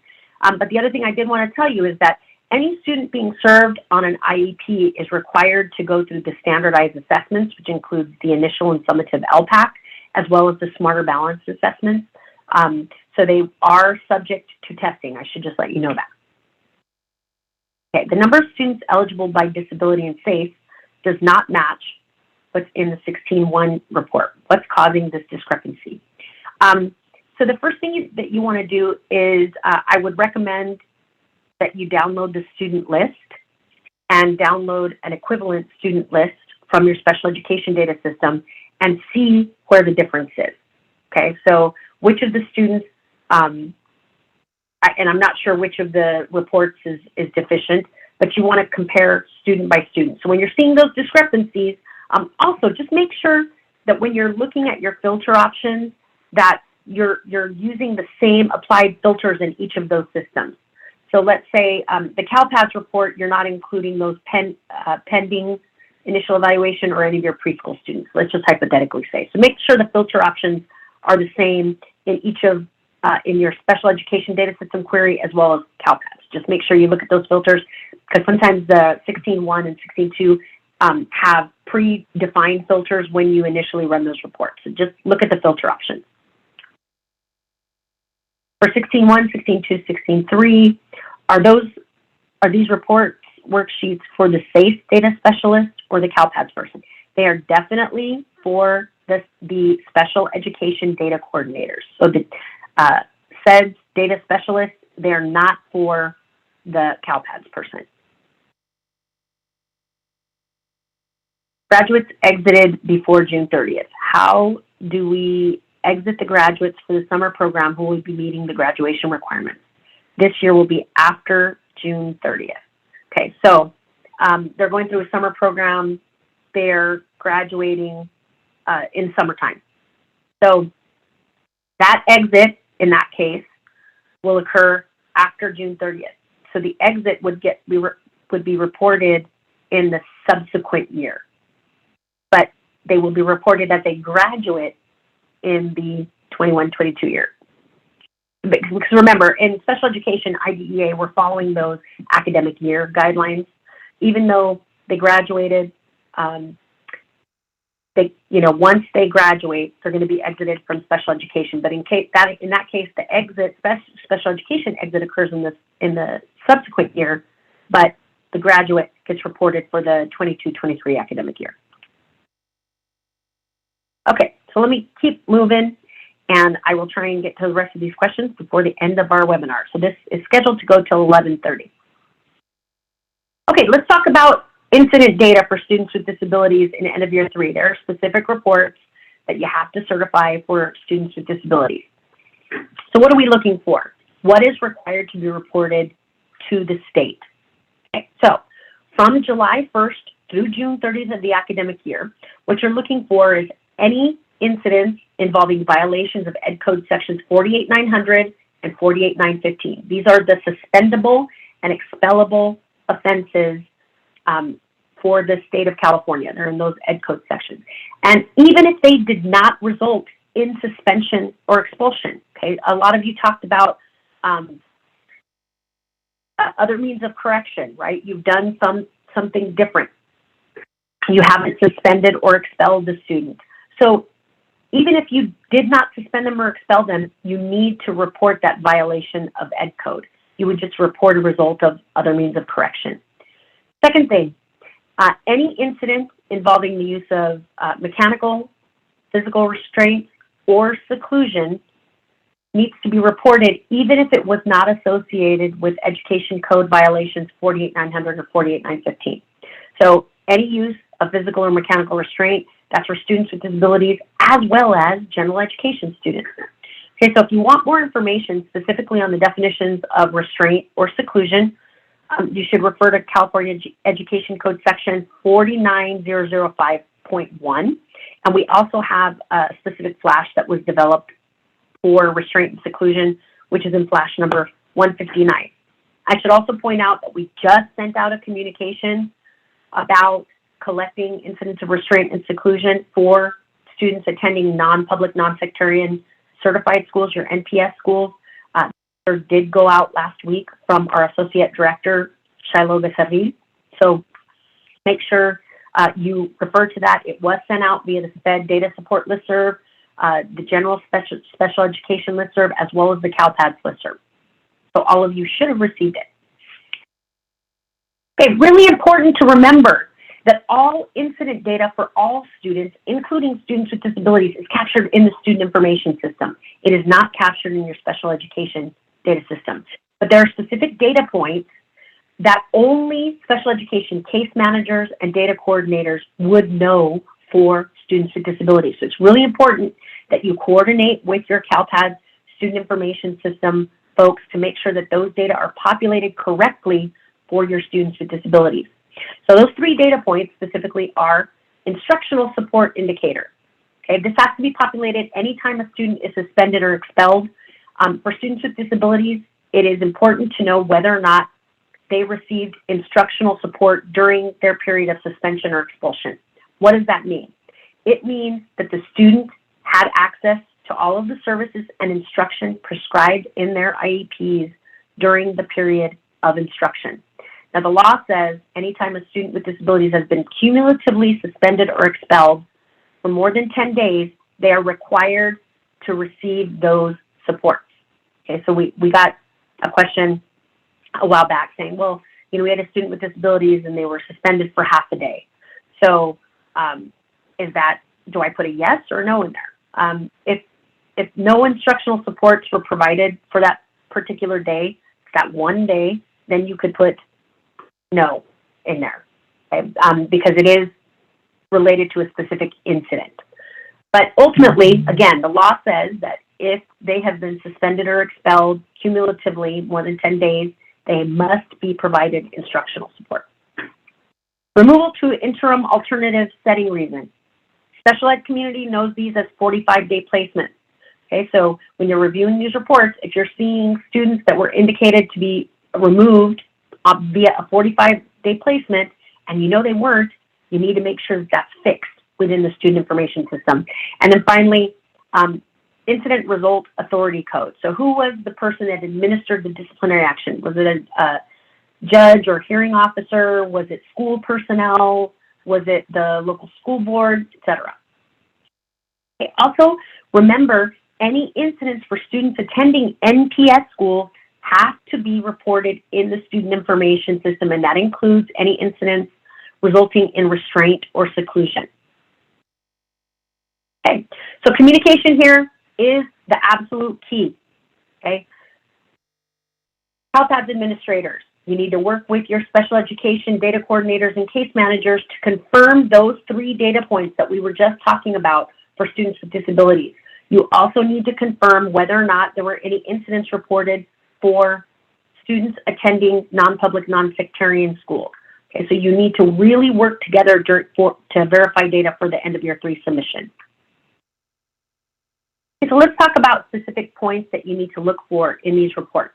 So as I mentioned before, remember, we talked about that there are some defects associated with 716 and 718. Okay, so some students might not be appearing on these reports that should be. But once that defect is resolved, these are the things that you're specifically going to be looking for. Okay, so number one, what is the percentage of students with disabilities with removals? So you need to look at the total number of students removed. Okay, so there's a column here that says total number of students removed. And then you need to divide that by the total students with disabilities count that you got from report 16.1. Again, this is something that's available for you to do in the worksheet. Next thing you want to check is, were any students removed to an interim alternative setting or 45-day placement? So you'll see the purple boxes here on this screen. Those boxes indicate where we capture those removals to interim alternative setting. These are extremely rare. So if you're seeing more than 2 in one academic year, then it's probably incorrect. Okay, so you need to work with your SIS administrator to make sure that it's corrected. And then finally, the last columns of this report indicate where you have reported incidents of restraint or seclusion.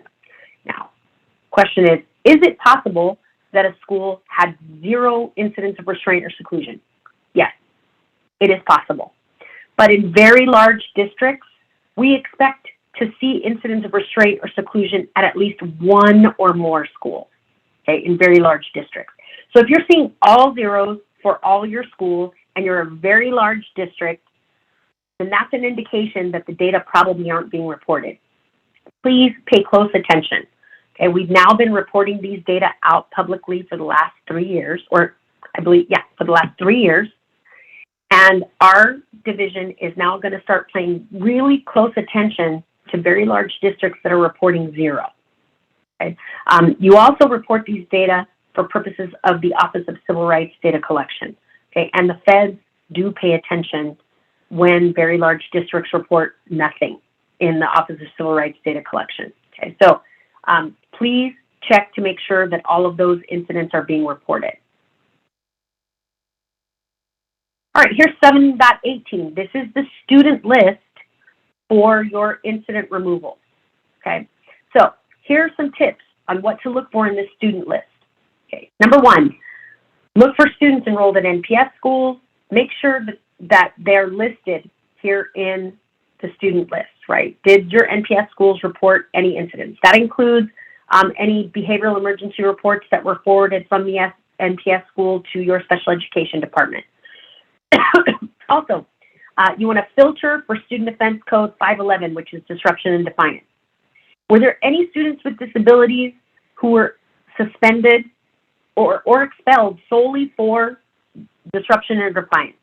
Okay, if so, you need to check with your administrators, because technically, if they were suspended or expelled only for defiance or disruption, that's actually illegal. So especially, so K-8 cannot be suspended solely for defiance or disruption, and then K-12 cannot be expelled for defiance or disruption. So there are certain instances, and I talked about it a little while ago, where a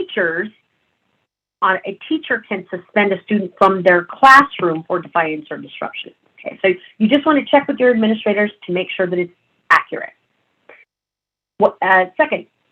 Third, you want to look to make sure that the student was actually on an active IEP on the incident date. So here's the thing, folks. If students were exited from special education prior to the date of the incident occurrence, then they should not be showing up on this report.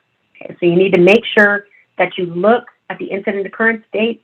If any kid exited special education, it means that that exit transaction might not be up in CALPADS.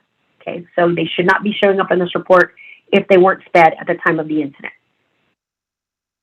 Is the duration of the suspension or expulsion correct? Specifically suspensions, folks. We should not see suspensions of 40, 50 days, greater than 50 days for students with disabilities. Please pay attention to the count of the duration days for each of these, specifically when they're suspensions. Expulsions, we do actually expect to see larger numbers if they were suspended, for example, for the entire year, right? But suspensions, you need to pay really close attention to. And then finally, is the offense code correct? Okay, 1 year, our data quality folks were taking a look at some of the data that one particular school district reported, and they reported huge counts of kindergartners committing sexual assault, okay? And so please make sure that the offenses compared to the student's grade level, a lot of your case managers know the specific students. Please make sure that those student offense categories are correct for these students. All right, end of year one, work-based learning. So we're in the home stretch here, folks. So report 18.1 collects information about work-based learning for all students, but there are specific categories for students with disabilities.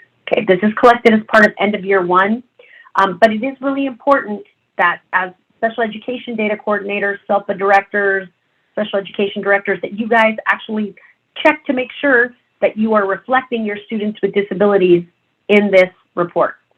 So on this report, in the last two columns, transition work-based experience and transition classroom-based work exploration, you want to make sure that all your kids are represented. If they took the alternate assessment and they received a certificate of completion, if they completed 100 hours of work experience or 4 semesters of classroom-based work exploration, that they are reflected in this report.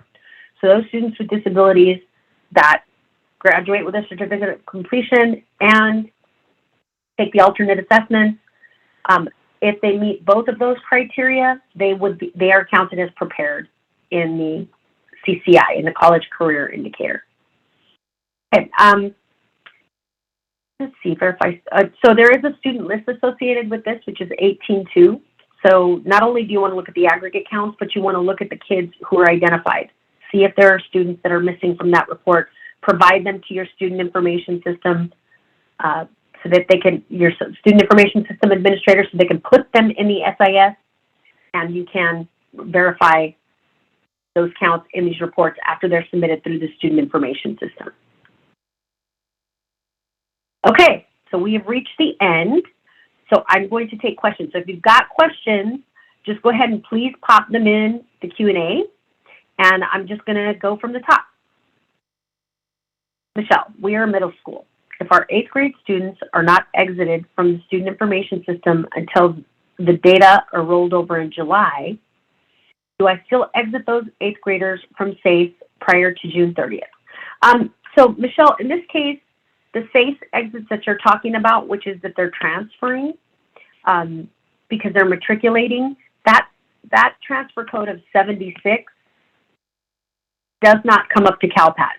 However, if there are transactions that you need to send up for that student, it's always wise to send up their SPED transactions before you put those exits into SEIS. Okay, just make sure you've generated the necessary transactions if they had any IEP meetings during the year, or they had their triennials, for example. You want to make sure that you send up those transactions and then go ahead and you can exit them in SEIS. It does not have to necessarily coincide with the SIS exits. Okay? The SIS is required to exit students every year at the end. Every enrollment in CALPADS has to be exited at the end of the year. So there's a separate process. So I hope I answered that question. When will training be available for Fall 1 for SPED? Okay, so many of you know that we're going through that redesign. I'm waiting on one county office to give me their registration link, but this week we should be announcing all of our special education roadshows. Those roadshows are going to really focus on the redesign efforts. Once those roadshows are complete, we will very likely start conducting specific Fall 1 training in October when those submissions begin. So the first Wednesday in October is Census Day, so very likely either at the beginning of October, end of September is when we're going to start our Fall 1 training for SPED. And it'll be very much like this, where we will go report through report to tell you specific things to look for. Okay, Derek, for the separate setting field on the 16.2 Tech-EZE sheet, should that include a total of all students in settings other than regular classroom public day school? That's a good question. Let's look at it.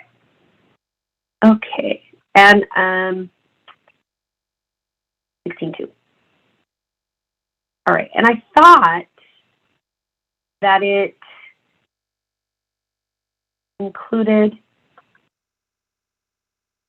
so separate settings. So if you see here, Derek, I hope you guys can see you see the spreadsheet? I just want to make sure that I'm sharing the spreadsheet.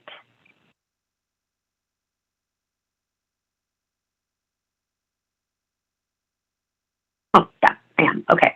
So here you'll see in row 13, it says separate setting equals separate school plus residential plus homebound hospital. So that's actually what that includes. So I have a student in stay put. Mom did not sign.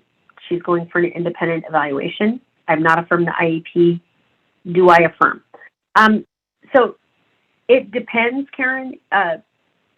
So one of the things I want to say is if you've held your statutory meeting and you've actually, the parent has just not signed the IEP, and I'm assuming, is this for an initial, Karen, or is this for an annual?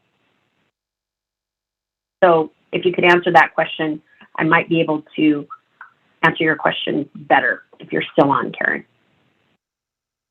If you could just follow up and give me that, then I can answer that question. So I will come back to you. Okay, next question. Currently have 0 errors and warnings, but the 16 reports aren't matching. I know 16.5 is on the known issue list, but are we sure that the others aren't having issues? Right now, according to our known issues list, 16.1 and 16.2 are okay. So again, just having 0 errors and warnings may not be the issue. Sometimes you might have the wrong plan type. Sometimes you haven't exited them. So there's lots of reasons that students may or may not be showing up on this report. Very important to, again, look at the student list in 16.3, compare that to the student list from your special education data system, and look for the differences. See who the students are, and then find out what is wrong with those student records. Who would remove inaccurate student incidents or student offenses in CALPADS? So that is your SIS administrator. So the person in your district who has the end of year 3 submitter role, so they can submit data, they review, they certify. That's the person, and it's very likely your SIS administrator, your CALPADS administrator, who could make modifications to student incident data in CALPADS, because it has to come from your student information system. Are incident reports sent up through SIS, or do we have to input them in SAFE? Incident reports need to be documented in the student information system, SIS. We do not receive any discipline data from SAFE.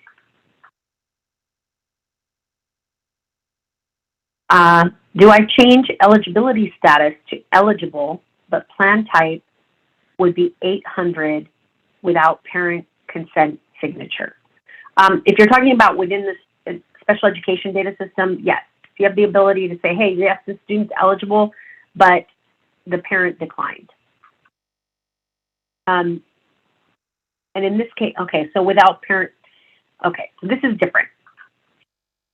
So after initial evaluation, if the parent has not yet signed the IEP, it's not plan type 800, right? You have to get parent consent to receive services, and if they're requesting an independent evaluator, you want to send up eligibility status. It wouldn't be type 800. It would be the offer of faith, right? So the initial IEP, and then when the parent, or actually, yes, I take that back.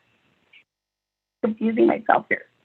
So 800, Brandy, I think that was on the previous question as well as a follow-up question, because they were putting the kid on an IEP or haven't submitted, I believe, the initial evaluation, but since they haven't gotten any parent consent, but the student is, however, eligible, so The student is not in an active plan or an IEP. Therefore, you could actually put the student on a status of 800 or 700 respectively, which represents the eligibility portion without an active plan or an IEP for that particular circumstance.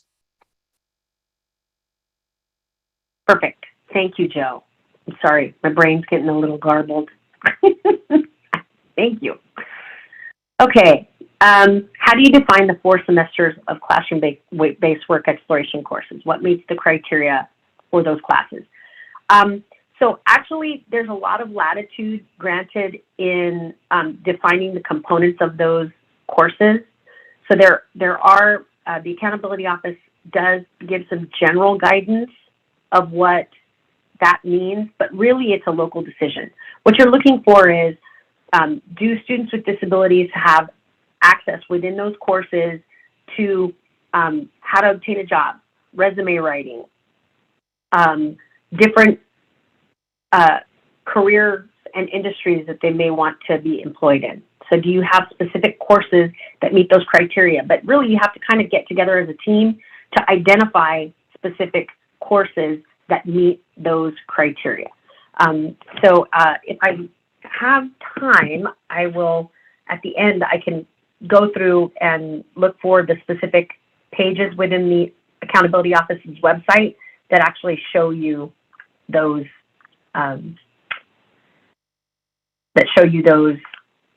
definitions for those. If our district is pre-K-8, do we also run the diploma graduation work reports?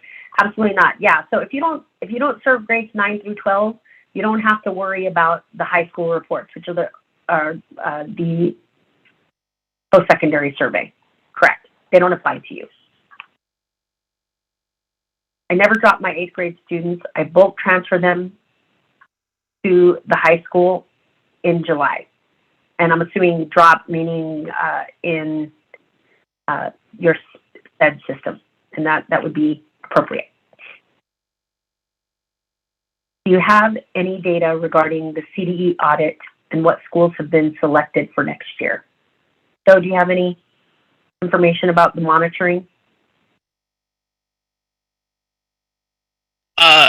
Currently it's ongoing, Brandy.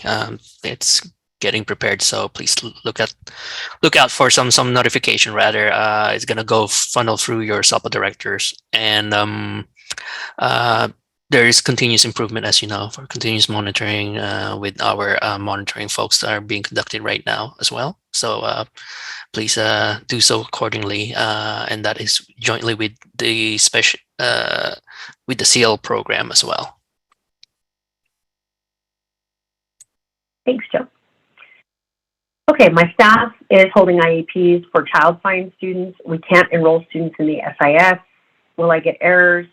If so, what do we need to do to avoid the errors? Okay, number one, I'd be curious to know why you can't enroll. Okay, so in the student information system, when you're holding IEPs or offers of FAPE for students, particularly if they're preschool age, and the SIS administrator is saying, you know, we can't create an enrollment for you. An enrollment in CALPADS for preschool students that are not actually attending preschool, but they're going to be receiving services through an IEP, actually is an indication of an acknowledgement of responsibility. Okay, so in those cases, they do need to create enrollments for those students because they will need to create an SSID for those students. So you do need an enrollment.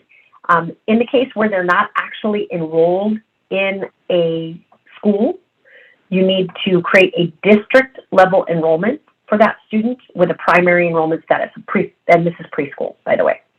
So you do need an enrollment. So if you have further questions on why they're not creating those enrollments for you, please reach out to me directly, and then we can work with them to get that clarified for you. And Brandy, in addition, CalPADS Flash 161 has some guidance regarding that, specifically when you have obtained parental consent. Perfect. Thank you, Joe. He's the Flash aficionado. He's got like a library of flashes in his head. I usually Google it up. But hey, you know what? Whatever works. Okay, Martha, how come we keep getting Cert 144 for preschool students? So let's look at Cert 144. Because unfortunately, I cannot think off the top of my head. I could send a link on the guidance on that, Brandy. Oh, perfect. Yeah. Cert 144. And folks, what I would like to do though is just show you where you can find some of this information in the CALPADS user guide. The CALPADS user guide is awesome. So let me just share my screen really quick. And if you go to CALPADS, right, and you don't actually have to,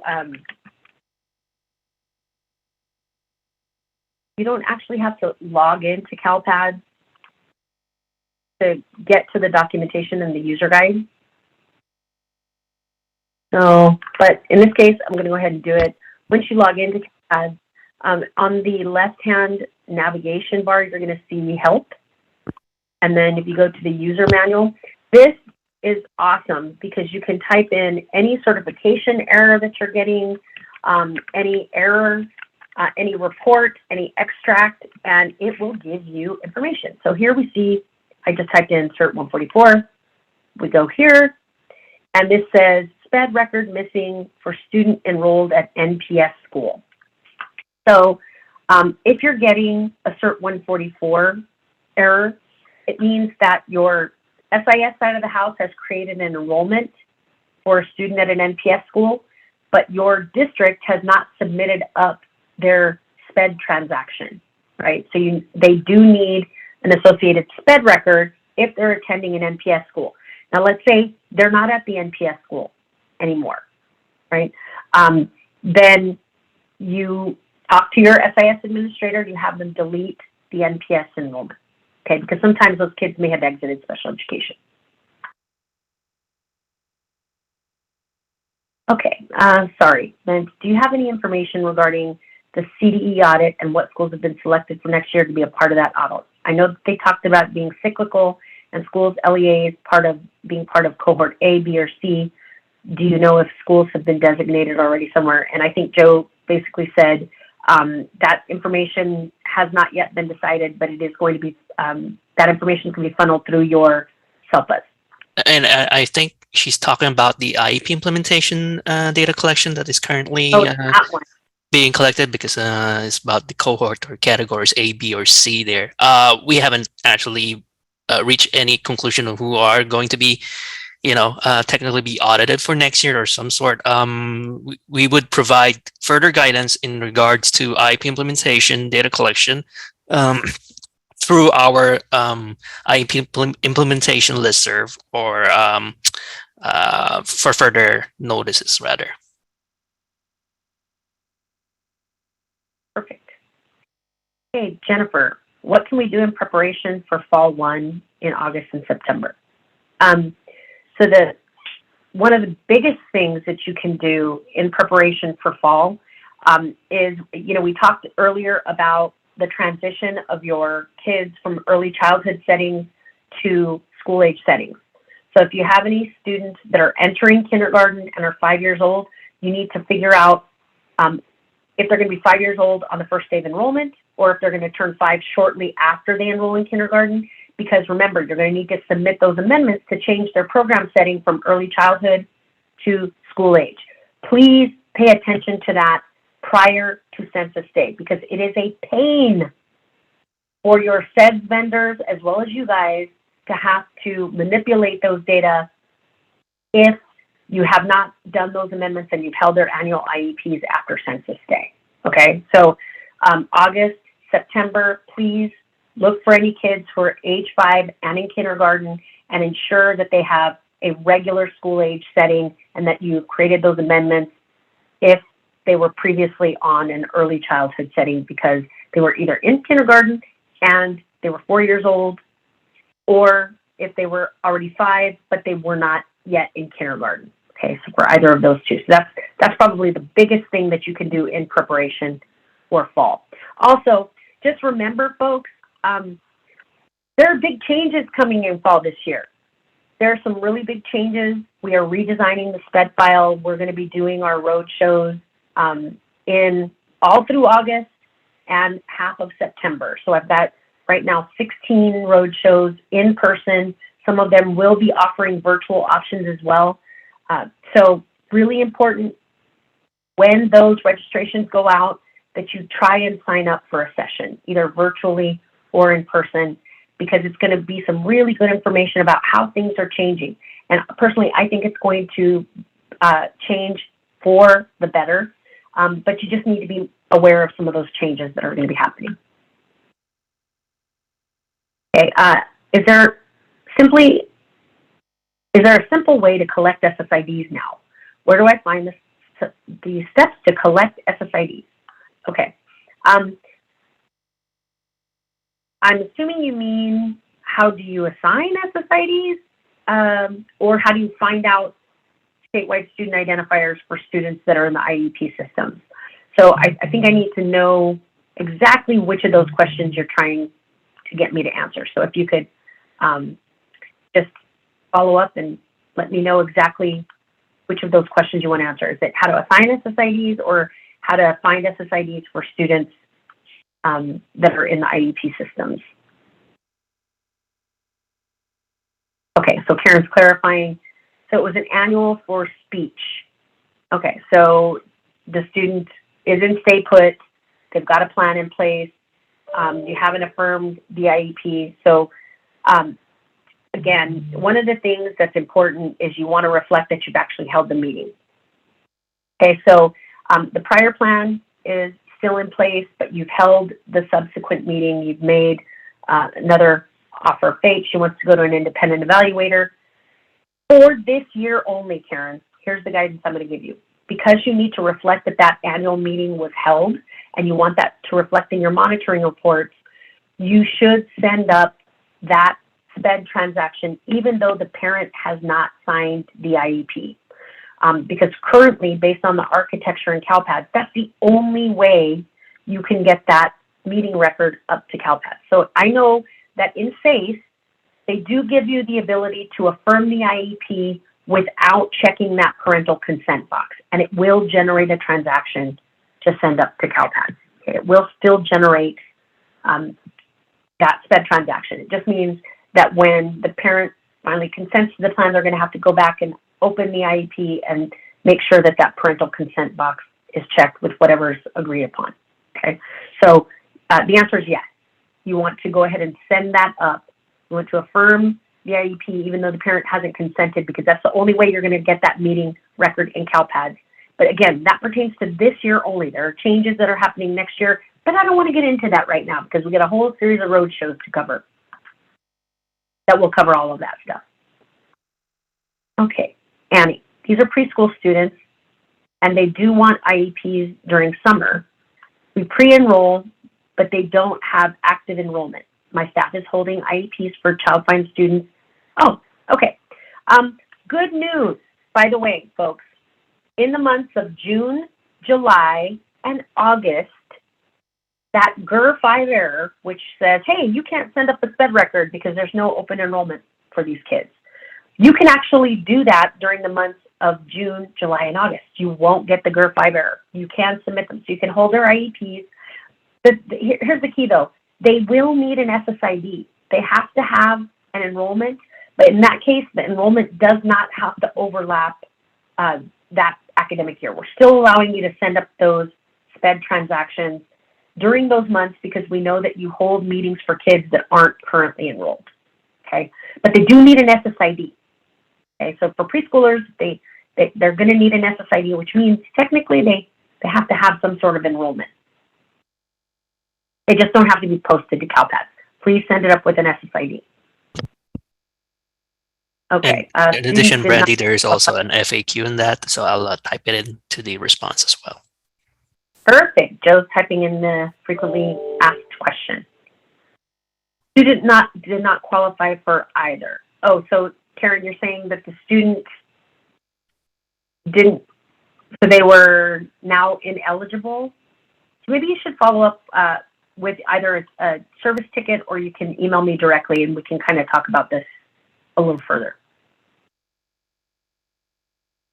Okay, Lynn Lindley, how many times do we need to meet after parents didn't show?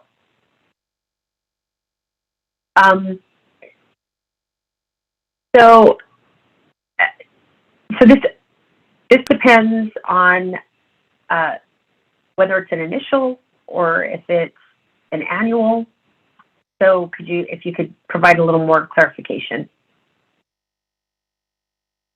And Brandy, this is usually a IEP team determination as well. Right.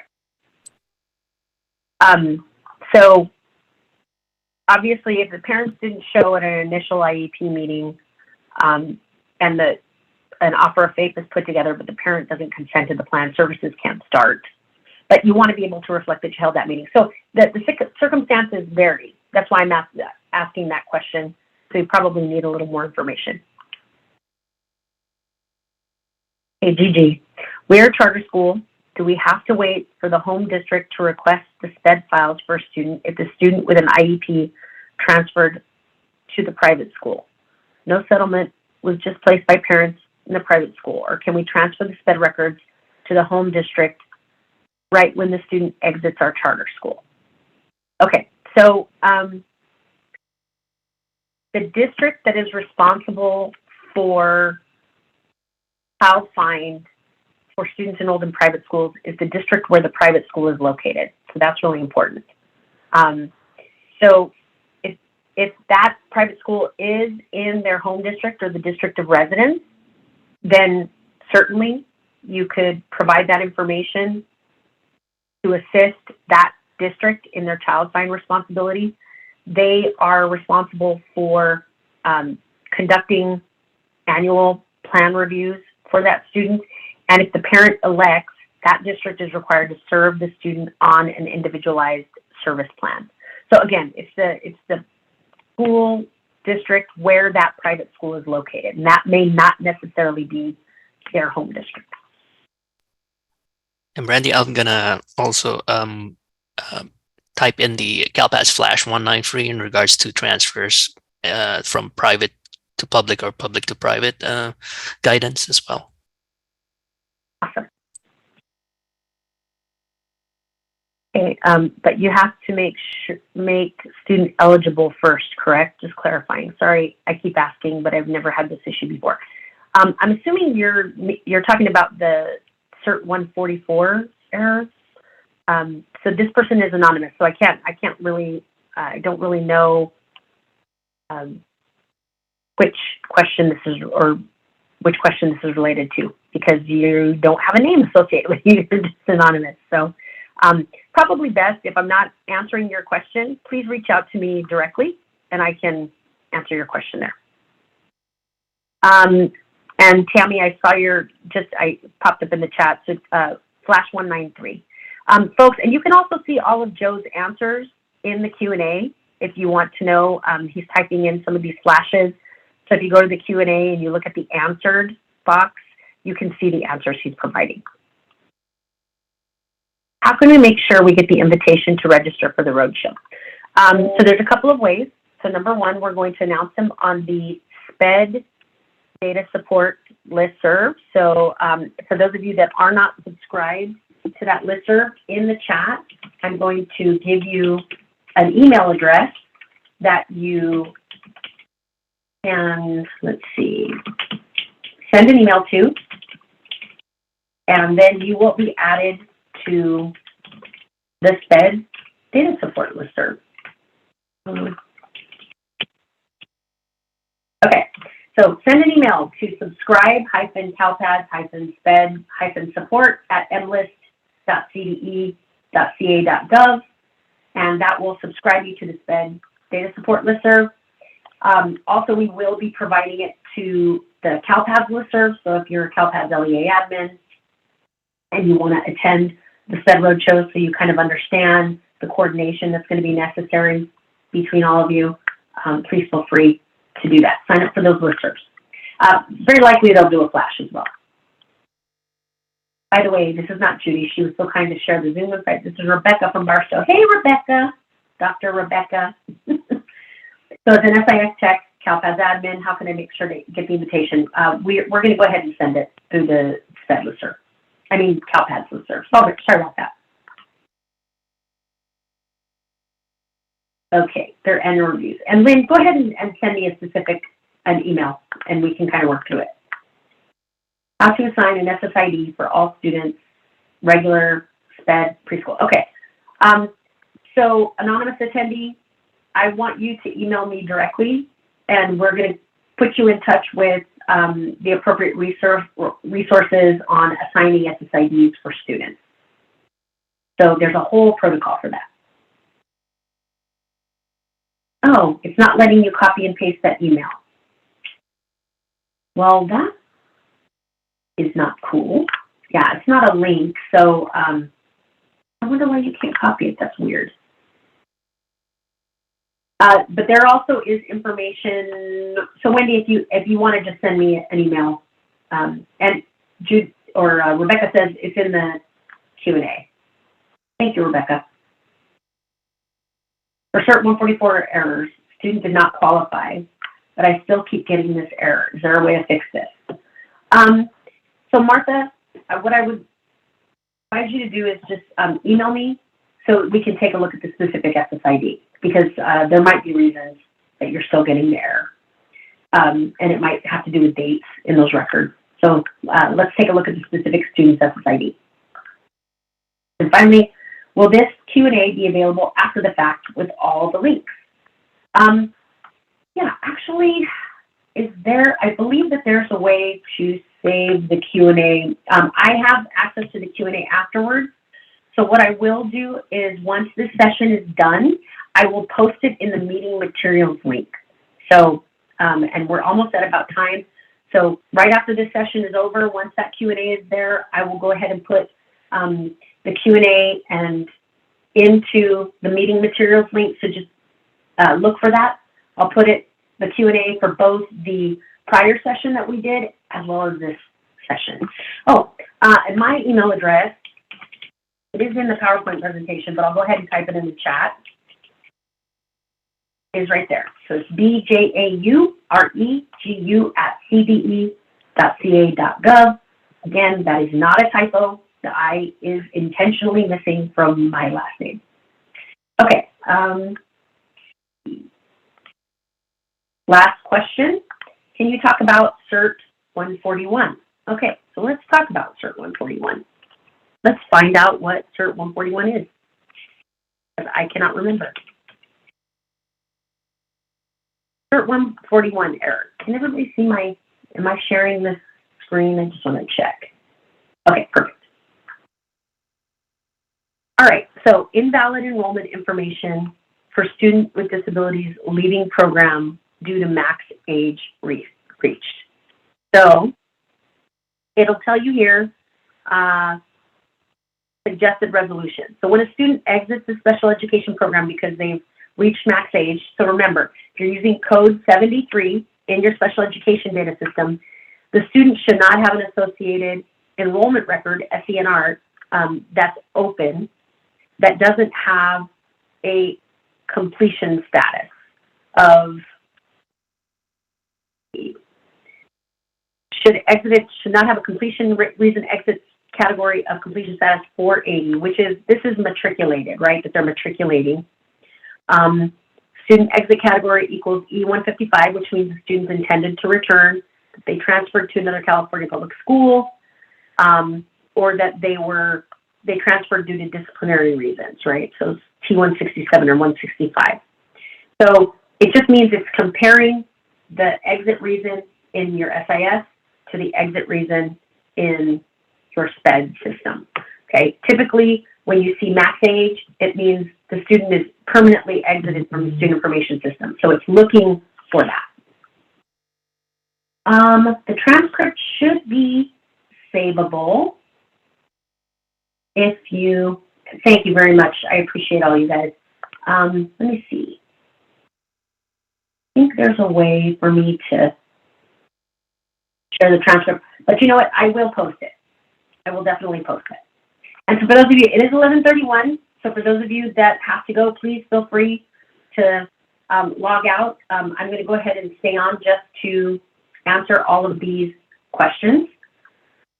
SENR 439, student is 12 plus, but on the diploma track. Should it be a no in our SIS? And Tammy, yes, that's absolutely correct. If the student is taking coursework to obtain a high school diploma, that students with disabilities, adult age students with disabilities and transition indicator in your SIS should be no, okay? Please don't leave it blank though, because that's what's causing SENR 439, okay? So it either has to be a yes or a no. If they are pursuing a high school diploma, it should be a no. If they're not pursuing a high school diploma, it should be a yes. Okay, I will post the transcript as well as the Q&A. Okay, and Judy, aka Dr. Rebecca, did post the email address in the Q&A so that you should be able to copy and paste it into an email, sign up. And you're welcome, Tammy. And that is the end of our questions, folks. So thank you all so much for joining us today. We hope to get this webinar posted within the next couple of weeks so that you can send the link to your colleagues. That link will go out via our SPED data support listserv, as well as the CALPADS listservs, the LEA and LEA admin listservs. So thank you so much, everybody, for joining us today. I hope that this was helpful. And I look forward to seeing you all in one form or another at our roadshow. Special thanks to Jotan, who was answering all of your questions today. I hope this is helpful. If any of you need direct support, if you're having issues during the summer with specific certification errors, do not hesitate to reach out to the SPED data support team. I'm going to type that email address into the chat. It's speddatasupport@cde.ca.gov. Reach out to us directly. We are here to help you. We want to get you across the finish line. Next year, we hope is going to be much easier with the SPED redesign. So again, I look forward to seeing you all at one of the road shows.